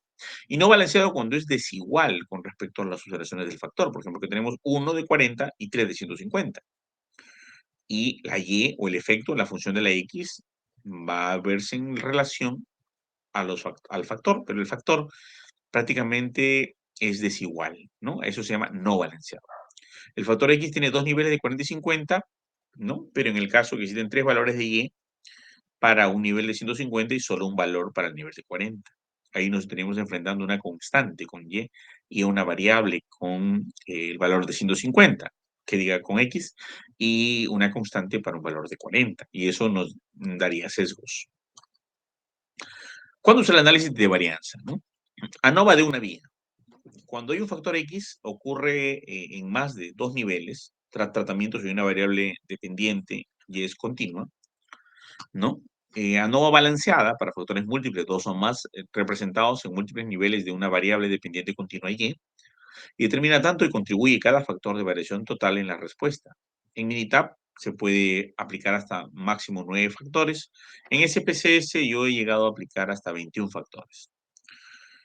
Para diseño de experimentos, cuando se conduce un experimento diseñado, si deseas saber cuántas combinaciones de factores puedes aplicar para ver quién contribuye más a la variación. Usar ANOVA para responder la pregunta, ¿cuánto contribuyen los factores, el nivel de factor X, ¿no? A la variación de la respuesta Y? Y X puede ser 2, 3, 4, 5 grupos, ¿no? El mínimo es 2, pero acuérdense que 2 también puede utilizarse con ANOVA, ¿no? Con test student. ¿Y cuáles son los supuestos básicos para el análisis de varianza, no? En primer lugar, tenemos que partir de que nosotros asumimos que hay igualdad de varianzas. O sea, la varianza de un grupo es igual a la varianza del otro grupo. Ese es el punto de partida de nuestra investigación. El supuesto básico, que hay igualdad de varianzas. Las varianzas poblacionales deben ser iguales o cercanas a la misma, a través de todos los niveles para un factor dado. Para eso, existen 4 requisitos fundamentales para comparar las medias muestrales usando ANOVA. Primero, igualdad de varianzas o cercana a la misma, ¿no? 2, promedios muestrales independientes y normalmente distribuidos. 3, datos muestrales seleccionados al azar. Y 4, un gauge de RR aceptable, que es el R cuadrado, ¿no? La magnitud del R cuadrado aceptable, ¿no? Acá tenemos el nivel observado, acá tenemos el nivel esperado, ¿no? Y de la gráfica, la diferencia entre el nivel estaría virtualmente abrumada por la variación dentro del nivel. Usted no podría notar una diferencia aquí, ¿no? Entonces, obviamente, acá estas dos distribuciones son muy, muy distintas, entonces no podríamos tomar ninguna decisión. Tendría que tener valores más exactos y precisos y así hacer mi scatterplot, ¿no? En el SPSS para poder entender esto. Supuestos básicos, ¿no? Los promedios muestrales deben tener distribución normal. siempre, para que no se altere mi condición. Los datos deben ser aleatorios, quiere decir que todos los que son seleccionados en una muestra deben tener la misma probabilidad de ser elegidos. Y el R cuadrado, señores, debe ser aceptable, quiere decir mayor a 0.26. Además, ¿qué es lo que prueba, no? Que la comparación de los medios y los niveles de las medias de más de 2 niveles es lo que prueba. Por ejemplo, la dieta A fue más eficaz que que la dieta B y que la dieta C, con diferencias altamente significativas. De 5 terapias antipiréticas, entendemos que la terapia antipirética D fue la más efectiva que las otras 4, con diferencias estadísticamente significativas. Con la comparación y el valor de cada una de las medias predeterminadas, su división estándar, me sale que con toda esa comparación en bloque, la más significativa fue la D. Para eso se usa, ¿no? ¿Con qué tipo de datos? Los categóricos siempre en el X o discretos, números enteros, ¿no? Números enteros discretos o categóricos, por ejemplo, alta, buena o mala, dieta 1, dieta 2, dieta 3, o edad 9, 10 y 11 años. Y la respuesta Y, que siempre va a ser una variable cuantitativa continua, ¿no? Como les decía, el Minitab usa 9 factores y 50 respuestas, en otros como el SPC esto es ilimitado. En el SISTAT utiliza 10 como máximo. En el Stata tiene creo que como máximo 12, 10 o 12. Y en el R, ahí sí la limitación es igual que el Minitab a 9 porque es con programación, ¿no? En Python sí se puede trabajar una mayor amplitud similar al SPSS. ¿Cuáles son las hipótesis, no? H sub 0, todas las medidas son iguales. Esa es mi hipótesis nula. Eso es lo que tengo que yo rechazar. ¿Las 3 dietas son iguales? No. Una dieta es mejor que las demás. ¿Los 5 antipiréticos son igual de eficaces? No. Uno es mejor que los otros 4. ¿No? Que esa sería la hipótesis alterna. ¿No? Al menos una media es diferente. ¿Por qué le decimos hipótesis nula? Porque es exactamente la hipótesis que no queremos. La hipótesis nula es la hipótesis estadística, la que niega lo que nosotros queremos y es la hipótesis principal. La que queremos es la alternativa, o también llamada la hipótesis opcional, pero es la que queremos, es la que va a ser por defecto complementada, ¿no? Bien, ¿qué tanto contribuye cada factor, ¿no? ¿Qué tanto contribuye cada factor a la variación total, ¿no? A la variación total de la variable de respuesta. Hay que identificar, ¿no? Las X estadísticamente significativas. ¿Cuál de las variables X o cuál de las dimensiones de X influyó en Y? La dieta A te bajó 20 kilos, la dieta B 13 kilos, la dieta C 18 kilos, la dieta D 16 kilos, la dieta E 14 kilos. Aplico, no hay diferencia significativa, ninguno es mejor. Todas varían en 2 kilos, en 2 kilos, en 2 kilos, ¿no? Pero si encuentro una que existe diferencias estadísticamente significativas, por ejemplo, la primera dieta bajó 24 kilos, a lo mejor es así, hay determinación de que esa dimensión de la variable X que fue cualitativa, ordinal o categórica, ¿no? Tuvo mayor eficiencia en el tratamiento para reducir el peso que las otras, ¿no? ¿Cuándo se usa, ¿no? El GLM, ¿no? El modelo de R cuadrado, ¿no? Se usa básicamente el modelo lineal, ¿no? Cuando los conjuntos de datos no están balanceados o los números son desiguales. Yo uso mucho el R cuadrado así no sea el lineal para ver el porcentaje de influencia, ¿no? Sin embargo, es como una prueba para ver la potencia de mi influencia de variables. Muy bien, una vez que hemos tocado todo lo de muestra y una pruebita estadística ahí comparándolo con la T-Student, vamos a hacer rápidamente lo que es el cálculo de la muestra. Ya les he explicado un poco de esto. Este es universo, este es población, este es muestra. El universo es todo sin el espacio de tiempo y límite, todo sin tiempo y espacio. La población es cuando yo digo tiempo y espacio, pero la población no es demográfica. Eso hay que matar el concepto. No se trata de población demográfica, se trata de población diseñada. Criterio de inclusión, exclusión, eliminación. A ver, estudiantes de medicina que tengan de 20 a 24 años, que todas sean mujeres y que hayan llevado 2 cursos de género. Esa es mi población, ¿no? Y que sean solteras. Y que sean solteras. Y que durante el último año no tengan novio, por decir. Ya, esa es mi población, ¿no? Y esa población es la que yo voy a investigar. No es cualquiera, no es que los límites de la universidad, no, nada que ver, ¿no? Es una población definida. delimitada con criterios de inclusión, exclusión, eliminación. Y la muestra es el tamaño representativo mediante una fórmula probabilística que me representa a la población y por lo tanto me va a permitir inferenciar al universo. La población está aquí. Selecciono una muestra. En la población tenemos la media poblacional y la desviación típica. En la muestra tendríamos la media muestral, que es la que vemos acá al final, y la desviación estándar. Acá tenemos la muestra. La unidad de muestreo es aquella individuo, persona, animal, cosa, sujeto, objeto, compuesto químico, etcétera, que cumplen los criterios de inclusión, exclusión y eliminación. De aquí vamos a sacar diversas variables. Las variables de estudio. Pueden ser edad, peso, talla, índice de masa corporal, glicemia. Pero también hay variables intervinientes contaminantes que yo tengo que eliminar y controlar. Y las observaciones voy a evaluar, como se dijo en una de las ponencias, los estadísticos estimadores muestrales, que son la media y la desviación estándar, de los valores de las variables de interés. Porque se calcula una muestra para tener variables de interés. Y se aplica las distribuciones que ustedes han visto para las variables de no interés, me demuestren una población homogénea y me den las características de una población normal en las variables de no interés, que me van a establecer que mi población sea normal, para yo estudiar e investigar mis variables de interés sin que se contaminen con variables intervinientes. Eso es lo que tienen que tener claro. Entonces, acá tenemos la población, tenemos la muestra. Cuando hemos seleccionado un tamaño, vamos a elegirle por muestreo. Muestreo, ¿no? Vamos a seleccionar esta parte de la población que tiene que cumplir con la representatividad, ¿no? Y adecuación.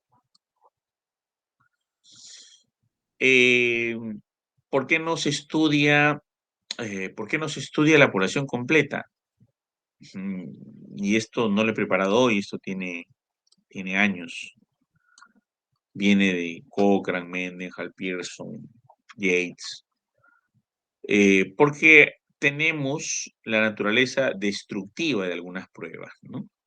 Hay pruebas que son complejas, son dañinas, por la imposibilidad física de verificar todos los elementos de la población. Y cuando yo acabe el estudio, a lo mejor ya me jubilo.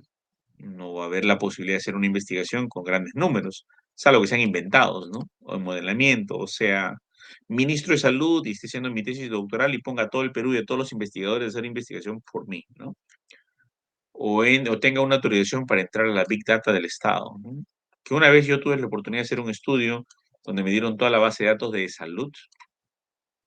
En esa época habían los famosos ZIPs, eran como unos disquetes de 100 megas, más o menos 4000 ZIPs tuvimos que cargar para compilar todo en una computadora con el primer disco duro de 1 tera que tenía el Perú, que era el que usamos en nuestra investigación. Una cosa monstruosa, ¿no? Pero con la autorización y más o menos tardó, si no me equivoco, 70 días en descargar los datos de eSalud a formato DBase, ¿no? A DBF. 70 días, solo en descargar los datos, ¿no? De repente ahora con la inteligencia artificial y megacomputadoras ya no demore 70 días, tarde un mes por lo menos, o mes y medio, ¿no? Datos poblacionales tan grandes, ¿no? No es 4 o 5 datos, son data bien dura, ¿no? Y que está en un lenguaje de uso de Fox o Visual Basic u Oracle. No está ya en SPSS, no está en Excel, ¿no? Es data para convertir. Y que tarda mucho tiempo en transformarlo. Lo pudimos hacer, hicimos un análisis muy interesante, pero tardó mucho tiempo, ¿no? El alto costo o tiempo de estudiar a toda la población, lo que le estoy comentando, ¿no? Y ese proyecto fue financiado con $300,000 para hacer ese estudio, ¿no? La módica suma de $300,000. La población total aún no existe y como sucede en los estudios sobre predicción, por ejemplo, yo tengo que anticiparme una muestra, ¿no? Los pacientes que vas a atender el próximo año en emergencia, por ejemplo, es una muestra predictiva. cuando no trabajas con todos los elementos de la población, sino solo con una parte, porque no hay la capacidad o el tiempo. Bueno, las ventajas de la muestra: reduce costos, rapidez, viabilidad, profundidad y exactitud, y hace daño, ¿no? Es como decir, para saber su nivel de hemoglobina de una persona, yo le saco sus 5 litros de sangre y luego se la devuelvo su sangre y ya de repente se muere, ¿no? Entonces, es destructiva, ¿no? Entonces hay que tener mucho cuidado con el estudio poblacional. La rapidez y la visibilidad es otro componente muy útil que tiene que ver con el asunto de la ventaja de la muestra y la profundidad y exactitud de los resultados. La de ventaja es una muestra más seleccionada, distorsiona sus resultados, ¿no? Están llenas de errores, sujetas a errores de muestreo, planeamiento y ejecución es más complejo también, ¿no? Entonces hay que ser muy preciso. Las etapas, bueno, hay que ser diversas etapas, ¿no? Hay que dar criterio de inclusión, exclusión y eliminación. Hay que delimitar cómo se va a trabajar con toda la población, desde el diseño del instrumento hasta cómo ir a recoger la base de datos, cómo mapear, ¿no?, los lugares, ¿no? Y luego hacer el muestreo probabilístico con el cálculo de la fórmula. El muestreo probabilístico es importante, pero no sirve para las hipótesis. O sea, tú puedes hacer un muestreo no probabilístico por conveniencia, juicio, por cuotas, pero eso no te permite hacer inferencia científica, ni generalización, ni contrastar hipótesis nula ni alterna, ¿no? Simplemente sirve para tener una aproximación, una visión importante del problema, nada más. Una sospecha, por ejemplo, que un tratamiento fuera eficiente, pero mientras que no sea probabilístico, no se cumple criterios de investigación aún, ¿no? Puede ser un muestreo aleatorio simple donde yo sorteo a todos los sujetos. Puede ser un muestreo sistemático donde yo establezco una escala de repetición. Cada 10 personas, por ejemplo, al consultorio, cada 10 personas cojo una persona, ¿no? Puede ser estratificado. Por ejemplo, hay 70% de varones, 30% de mujeres en la población. En mi muestra tiene que tener 70% de varones y 30% de mujeres. O por conglomerados. A veces tenemos que arracimar y conglomerar grupos que implicarían, pues, hacer grupos de subgrupos de subgrupos. Y recién, por ejemplo, primero muestreo ciudades. Por ejemplo, salió Lima, Arequipa y Trujillo. Luego muestreo distritos. Luego muestreo barrios. Luego muestreo calles. Y luego recién casas, ¿no? Entonces hacemos conglomerados. Acá es el muestreo por conglomerado, por ejemplo, como le estaba comentando. Eso es lo que normalmente se hace en diferentes facultades de alguna universidad, ¿no? Muestreo con conveniencia, juicio experto y por cuotas. eh, Tiene la enorme debilidad de no permitirnos a nosotros tener inferencia científica, pero sirve mucho para la investigación de tipo cualitativa, que no es investigación que trabaje con números ni con estadística. La investigación cualitativa trabaja con análisis hermenéutico. Es puramente sociológica y antropológica y no usa números. Es otro tipo de investigación que la venimos enseñando durante más de 15 años ya en la Católica, ¿no? Pero es otro tipo de investigación, muy diferente. Entonces, el muestreo de conveniencia, juicio expertos y por cuotas se usa para la investigación cualitativa, el muestreo en bola de nieve accidental también para la investigación cualitativa. Salvo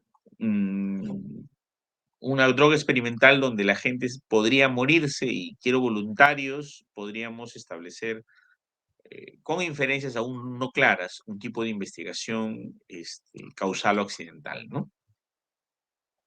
Y luego pues hacemos nuestro cálculo de la muestra con esta fórmula. Esta fórmula se la estoy mostrando simplemente para decirle que hay diferencias entre estudios descriptivos, cualitativos y cuantitativos. Pero ahora les voy a precisar un poco. El valor de Z es el que les estaba diciendo, el valor de la distribución normal. Y este valor, normalmente al 95% de confianza, equivale a 1,96. El error fijado casi siempre está trabajado al 5%. La desviación estándar en el caso de los estudios cuantitativos es el valor que se encuentra en estudios previos. Y la probabilidad de ocurrencia de un hecho, la P, es la probabilidad de que ocurra un evento a través de investigaciones previas. N es tamaño de la población, N mayúscula y N minúscula es el tamaño de la muestra. Muy bien, esta es una ficha técnica que se tiene que hacer un muestreo, ¿no?, para demostrar qué es lo que tenemos que hacer. Y estas son un poco las comparaciones de las distribuciones no T. La T coinciden todos en una sola distribución. Si ustedes le ponen esto en un examen, le van a decir qué distribuciones están comparando. Definitivamente Z, ¿no? Porque no coinciden. y no trabajan sobre la misma representación gráfica. Y no tienen hasta 5 divisiones estándar y una curva simétrica. Esas son dos comparaciones, la comparación de eh, una variable cuantitativa en dos grupos con una prueba Z. No es una distribución T. La distribución T estaría uno dentro de la otra o una por encima de la otra. Esta es la famosa campana de Gauss que nosotros podemos observar en su distribución, que se proyecta la recta numérica que va a la media, la moda y la mediana coincidente con el valor 0, más infinito a la derecha, menos infinito a la izquierda.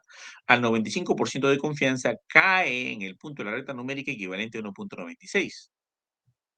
Al 95% de confianza. Al 80% de confianza cae en un punto de la recta numérica equivalente a 0,84, más o menos por acá. ¿No? Aquí está, 95% de confianza, 5% de error, 2.5% cada lado, cae en 1.96 en este punto de la recta numérica. Podemos tener asimetría hacia la derecha, asimetría hacia la izquierda o simétrica. Todos estamos presentándonos y postulando que tenemos que trabajar sobre una población normal, de distribución normal, simétrica, para utilizar los valores de Z. Cuando ya es asimétrica, ya se nos complica todo. Podemos tener una distribución de Poisson, podemos tener una distribución chi cuadrado, podemos tener una distribución de otro tipo que han tomado en diferentes exposiciones en estos días. No sé si claras o no claras. Pero aquí está la distribución normal, ¿cierto? Y sobre esta, la distribución binomial sería la mitad probable de que ocurra un hecho hacia la derecha o la mitad probable de que no ocurra ese éxito a la izquierda. En la distribución normal hay mucha coincidencia, sino que el otro solo toma dos valores. Bueno, en cuanto al muestreo, básicamente, y esto es un poco para repetir el concepto que vimos al inicio, las muestras pueden ser con variables categóricas o politómicas, con variables ordinales o con variables nominales discretas o continuas, o con variables cuantitativas discretas o continuas. Y estas pueden tener distribución paramétrica o no paramétrica. Pero además tenemos que, en estadística descriptiva, ver frecuencias absolutas, porcentajes, estadígrafo de tendencia central como media moda mediana, estadísticos de variabilidad como la dispersión, por ejemplo, la curtosis, el suavizamiento, el intervalo intercuartílico, la desviación estándar, la varianza, y podemos tener tablas y gráficos. Las tablas para las variables cualitativas, ¿no? Son tortas y barras, de 4 a menos indicadores tortas, de 5 a más indicadores barras. Para las variables cualitativas, de 4 a menos indicadores tortas, de 5 a más indicadores barras. Para las variables cuantitativas tenemos el histograma y el diagrama de cajas, o box plot, o Bose and Whisker plot. También tenemos el gráfico de tallos y hojas. También tenemos las ojivas, ¿no? Y ya luego cuando entramos a la estadística analítica tenemos pruebas de comparación. En las pruebas de comparación podemos comparar con T-Student, podemos comparar con chi cuadrado, podemos comparar con riesgo relativo, podemos comparar con riesgo atribuible, podemos comparar con odds ratio. Y en estas pruebas de comparación también podemos comparar porcentajes o frecuencias, ¿no? Siempre chi cuadrado, siempre T. En las pruebas de correlación vamos a asociar dos variables, una independiente y una dependiente, una variable numérica o dos ordinales, ¿no? Y para las numéricas se usará Pearson y para las ordinales cualitativas se usará Spearman. Para dos variables cuantitativas continuas normalmente que se relacionan utilizará regresión lineal o generalizada o regresión logística. En el caso que tenga una variable dependiente cualitativa dicotómica o politómica y una variable cuantitativa independiente. Y también puedo utilizar, así como en las pruebas de comparación, el riesgo relativo, el odds ratio y el riesgo atribuible, ¿no? Entonces, esto es maravilloso si lo tienen en el concepto junto a la diapositiva primordial que ustedes han visto. Y es así como se publican los artículos, en base a esa secuencia. Esa es la lógica.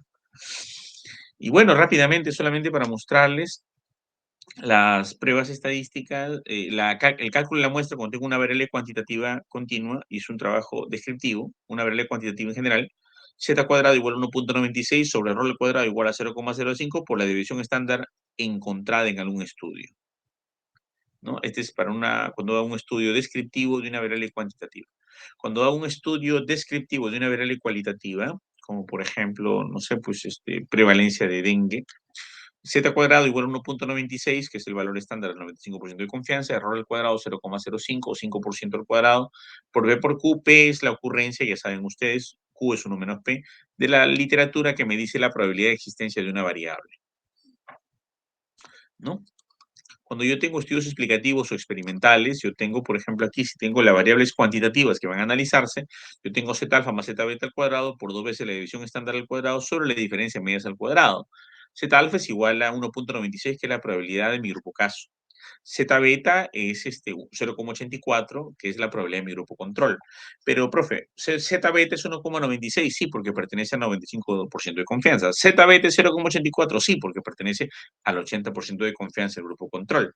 El grupo control siempre trabaja la confianza del 80% y el grupo caso siempre trabaja la confianza del 95%. ¿Por qué? Porque el grupo control no me interesa mucho, ya sea testigo, control, gol estándar, no experimental, ¿no? O sea, grupo, experimento, grupo control, experimento y testigo, caso, control, cohorte, control, etcétera, ¿no? Z alfa es el del estudio y Z beta el del control. Por 2 veces la división estándar del mayor, de la mayor división estándar encontrada, elevada al cuadrado, por la diferencia de medias encontradas en estudios previos. Por ejemplo, yo encuentro que la dieta de Atkins te baja 23 kilos de peso más o menos 3.5 kilos. Y la dieta ovoproteica te baja más o menos 18 kilos más o menos 2.4 kilos. Pues acá va la diferencia en media, ¿no? 22 kilos menos 18 kilos por 3.5 kilos al cuadrado por 2, ¿no? 1.96 más 0,84 todo al cuadrado. Y ahí hacemos el cálculo para saber el tamaño de la muestra. Lo que nos salga se multiplica por 2, ¿no? ¿Por qué? Porque el resultado es 140 casos, 140 controles, 90 experimentales, 90 controles, 80 cohortes, 80 controles, ¿no? Para ver la media de los pesos después de las dietas. Cuando tenemos variables cualitativas, se usa Z alfa más Z beta al cuadrado por P1 por Q1 más P2 por Q2 sobre P1 menos P2 sobre B al cuadrado. Z alfa 1.96, pertenece al 95% de confianza, el grupo caso, o experimento, o cohorte, lo que sea. Y Z beta siempre el grupo control, equivalente a 0,84, todo esto elevado al cuadrado, por la probabilidad de ocurrencia de mi hipótesis, por su complemento, por la probabilidad de ocurrencia de mi grupo normal, por su complemento. P1 es la probabilidad de ocurrencia de mi hipótesis, ya lo han visto ustedes. Por ejemplo, si yo tengo, a ver, dos variables, violencia doméstica y deserción escolar. Los alumnos violentados desertaron 80%. Ajá, 0.8 por 0,2. Y los alumnos normalmente desertan en 40%. Ajá, 0.4 por 0,6.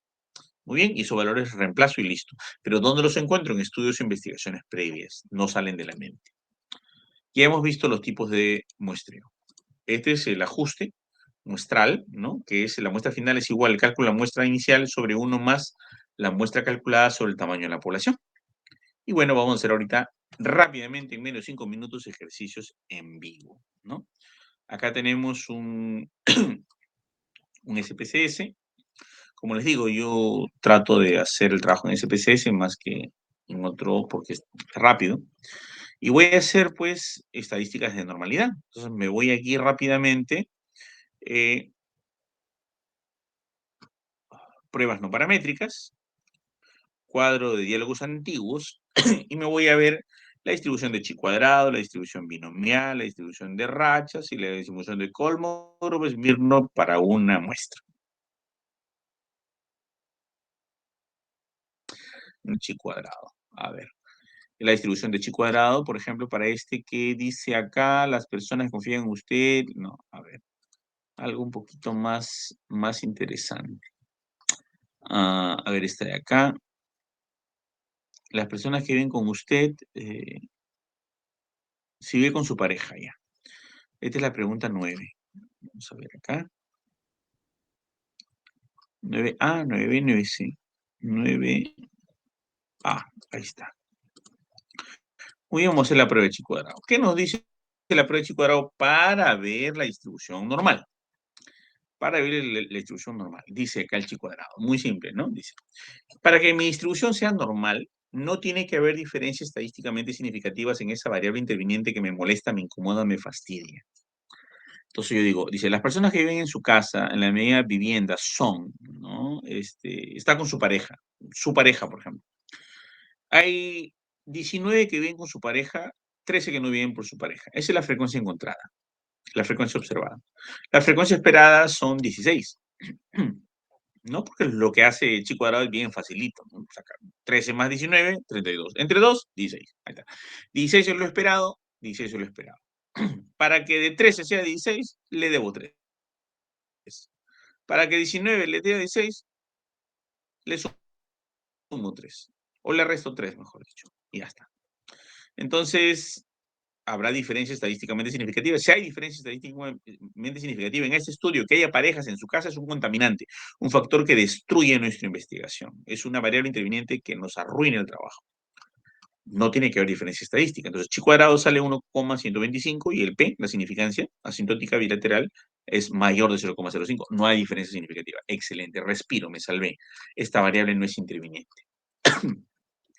Vamos a continuar. Prueba no paramétrica, ¿no? Cuadrados antiguos, binomial. La prueba binomial. Ahora voy a ver la probabilidad de éxito o fracaso, ¿no? La probabilidad de que algo esté o no esté. A ver, por ejemplo, aquí. Vamos a ver. Si ha tenido un antecedente de embarazo. La prueba 17. 17.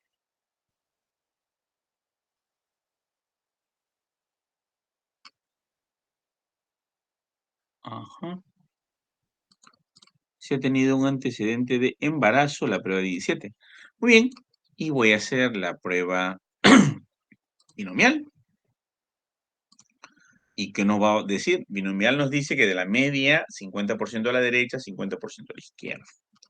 Entonces tenemos que la categoría de los que, grupo 1,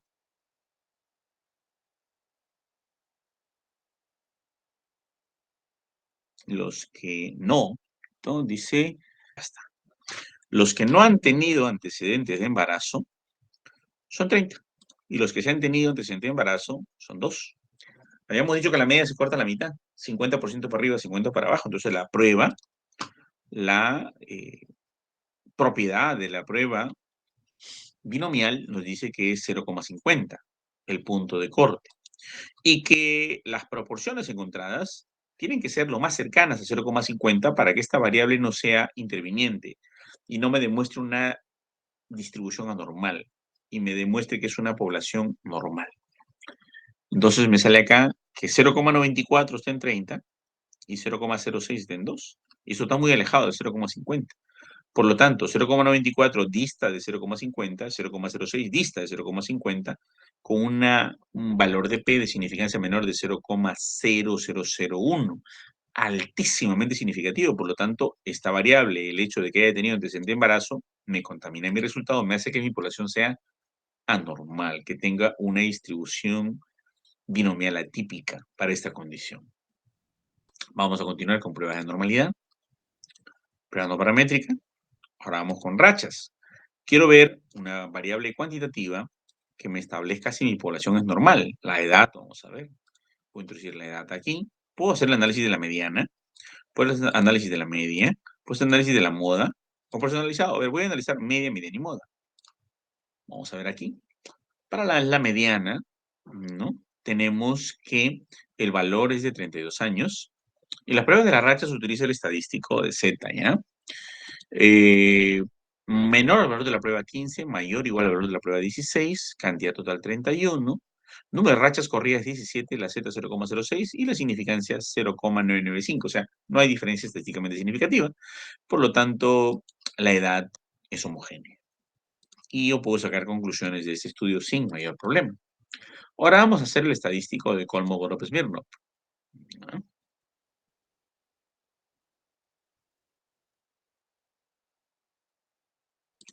Ajá. Ahora vamos a introducir, por ejemplo, una variable numérica que nos interese mucho para poder analizar. Por ejemplo, un promedio de embarazos. Promedio de embarazos. ¿Qué pregunta es? La 10, creo, ¿no?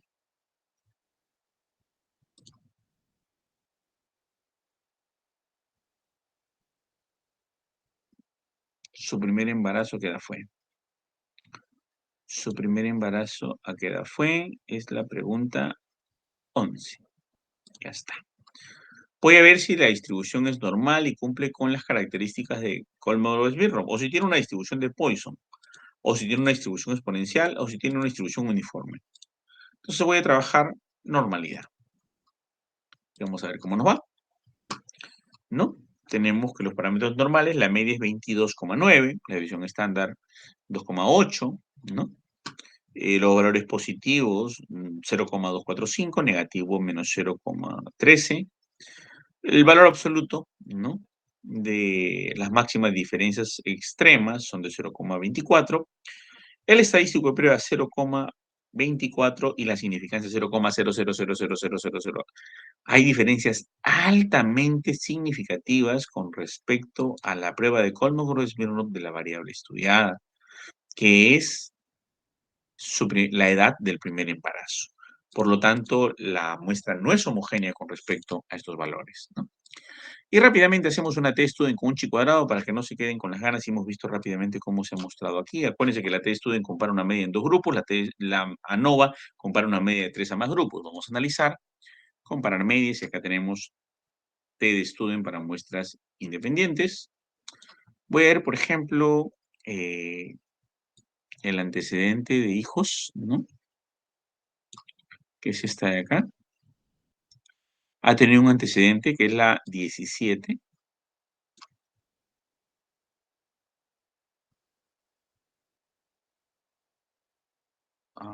Un ratito. Un poquito más arriba, creo que es. 17 tenía un antecedente. Ha tenido. Pero me sale 18, qué raro. Acá está. Ahí está, ha tenido un antecedente. Estaba acá abajo. ¿Qué valores tiene? 0 y supongo que sí es 1. Oh, pero me sale, pues ya, sí es 1. Muy bien, entonces, valores 0 y valores 1, facilísimo. Y quiero ver la edad, ¿no?, de las personas con respecto a la experiencia de su primer embarazo. Y sacamos nuestra prueba t-student comparando una media en 2 grupos. Las que no tienen antecedente de embarazo ectópico tienen una edad media de 31 años, y las que sí, son solo 2 casos, una edad de 33,5 años, la prueba F nos reporta un 3,754, la significancia 0,6, no hay diferencia significativa. Por lo tanto, no hay una diferencia entre la edad y la existencia del embarazo ectópico. Ahora vamos a ver rápidamente un análisis de varianza, porque voy a ver una variable que tenga 3 a más categorías. Quiero ver el grado de instrucción con la edad. Bien simple. Comparar medias. No hay un factor. Y voy a meter la edad aquí para analizarla y el grado de instrucción abajo. Voy a darle opciones, estadística descriptiva y continuamos y listo.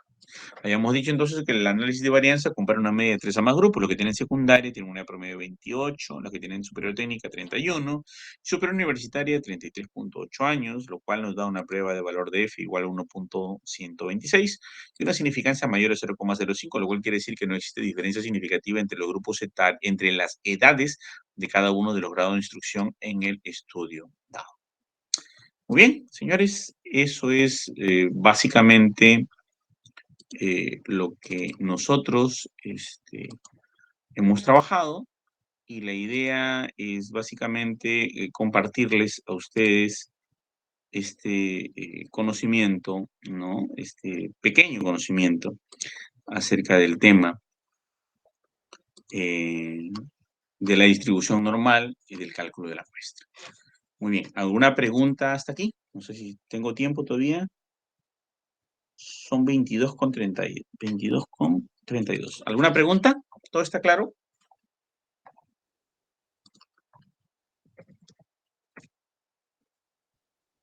Hola. ¿Todo claro? Chicos, si alguien tiene una pregunta puede hacerle llegar al doctor.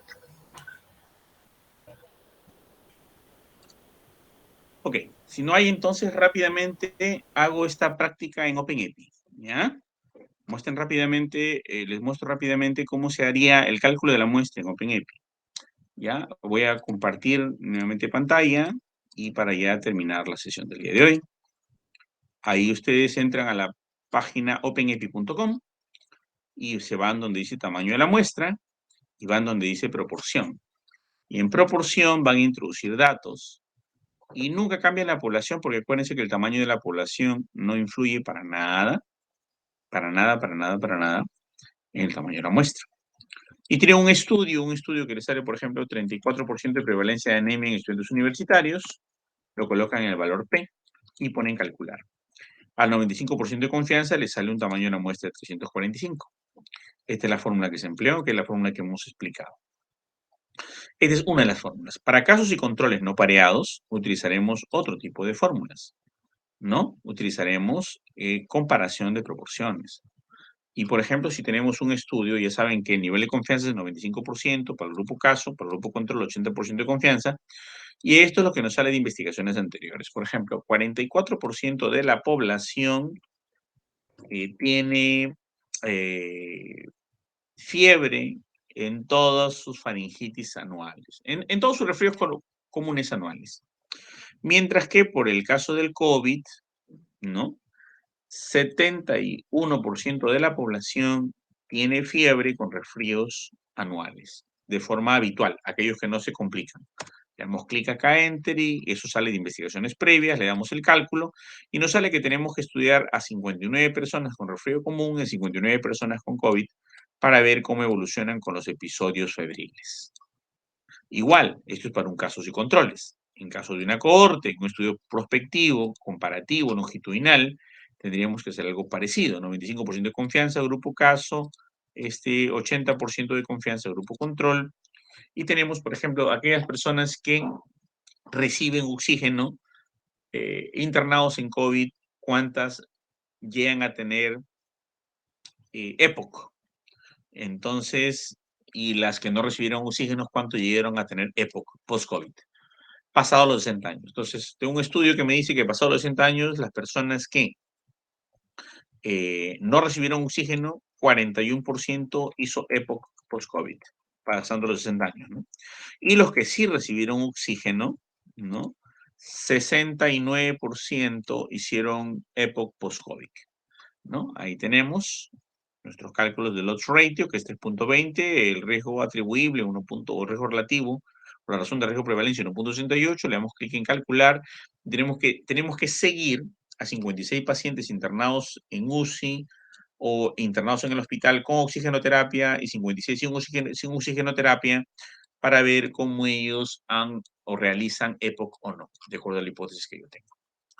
Y finalmente, la diferencia de medias, donde yo tengo, por ejemplo, un grupo en la cual yo tengo que un experimento le baja 14 kilos de peso con una visión estándar de 3.5 y otro tratamiento experimental te baja, digamos, 17 kilos de peso con 4.2 kilos de desviación estándar. Son todas investigaciones anteriores. O sea, la única manera de calcular la muestra es con estudios previos. No hay otra forma de calcular la muestra. Ni un estadístico te puede calcular la muestra porque sí te puede calcularla, simplemente con investigaciones previas. Clic en calcular y tenemos que estudiar las 27 con un grupo y 27 con un tratamiento y 27 con otro tratamiento para hacer tu experimento. Y luego de ello vas a generar tu tabla de números aleatorios, te vas a sacar a la izquierda y te vas a poner tabla de números aleatorios y le dices que tienes del caso 1 hasta 1.300 personas, donde necesitas una muestra de 354 y le haces tu tabla de números aleatorios y ahí te sale todos los individuos y unidades que vas a poder analizar para tu investigación. Bien, chicos, eso sería todo. Y ahora sí, ya yo creo que hemos terminado con este tema. Si hay alguna pregunta, me la hacen saber, por favor. Si no, me avisan.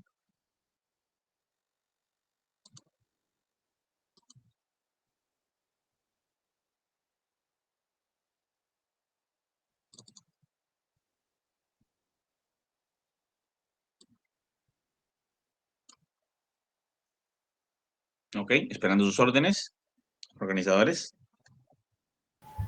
Sí, doctor, creo que no hay una pregunta por el momento. Voy a estar presentando su certificado ya. Ok, gracias.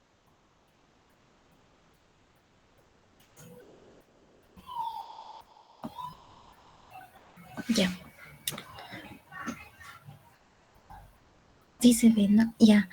Ya. Este es el certificado que le haremos llegar por la ponencia de hoy sobre el tema de distribución binomial, distribución normal y cálculo del tamaño de muestra de Student y ENIAC. Agradecerle por la ponencia de hoy y fue un placer tenerlo en este curso. Muchas gracias. Creo que eso sería todo por hoy. Ok, muchas gracias también a ustedes. Ha sido un gusto.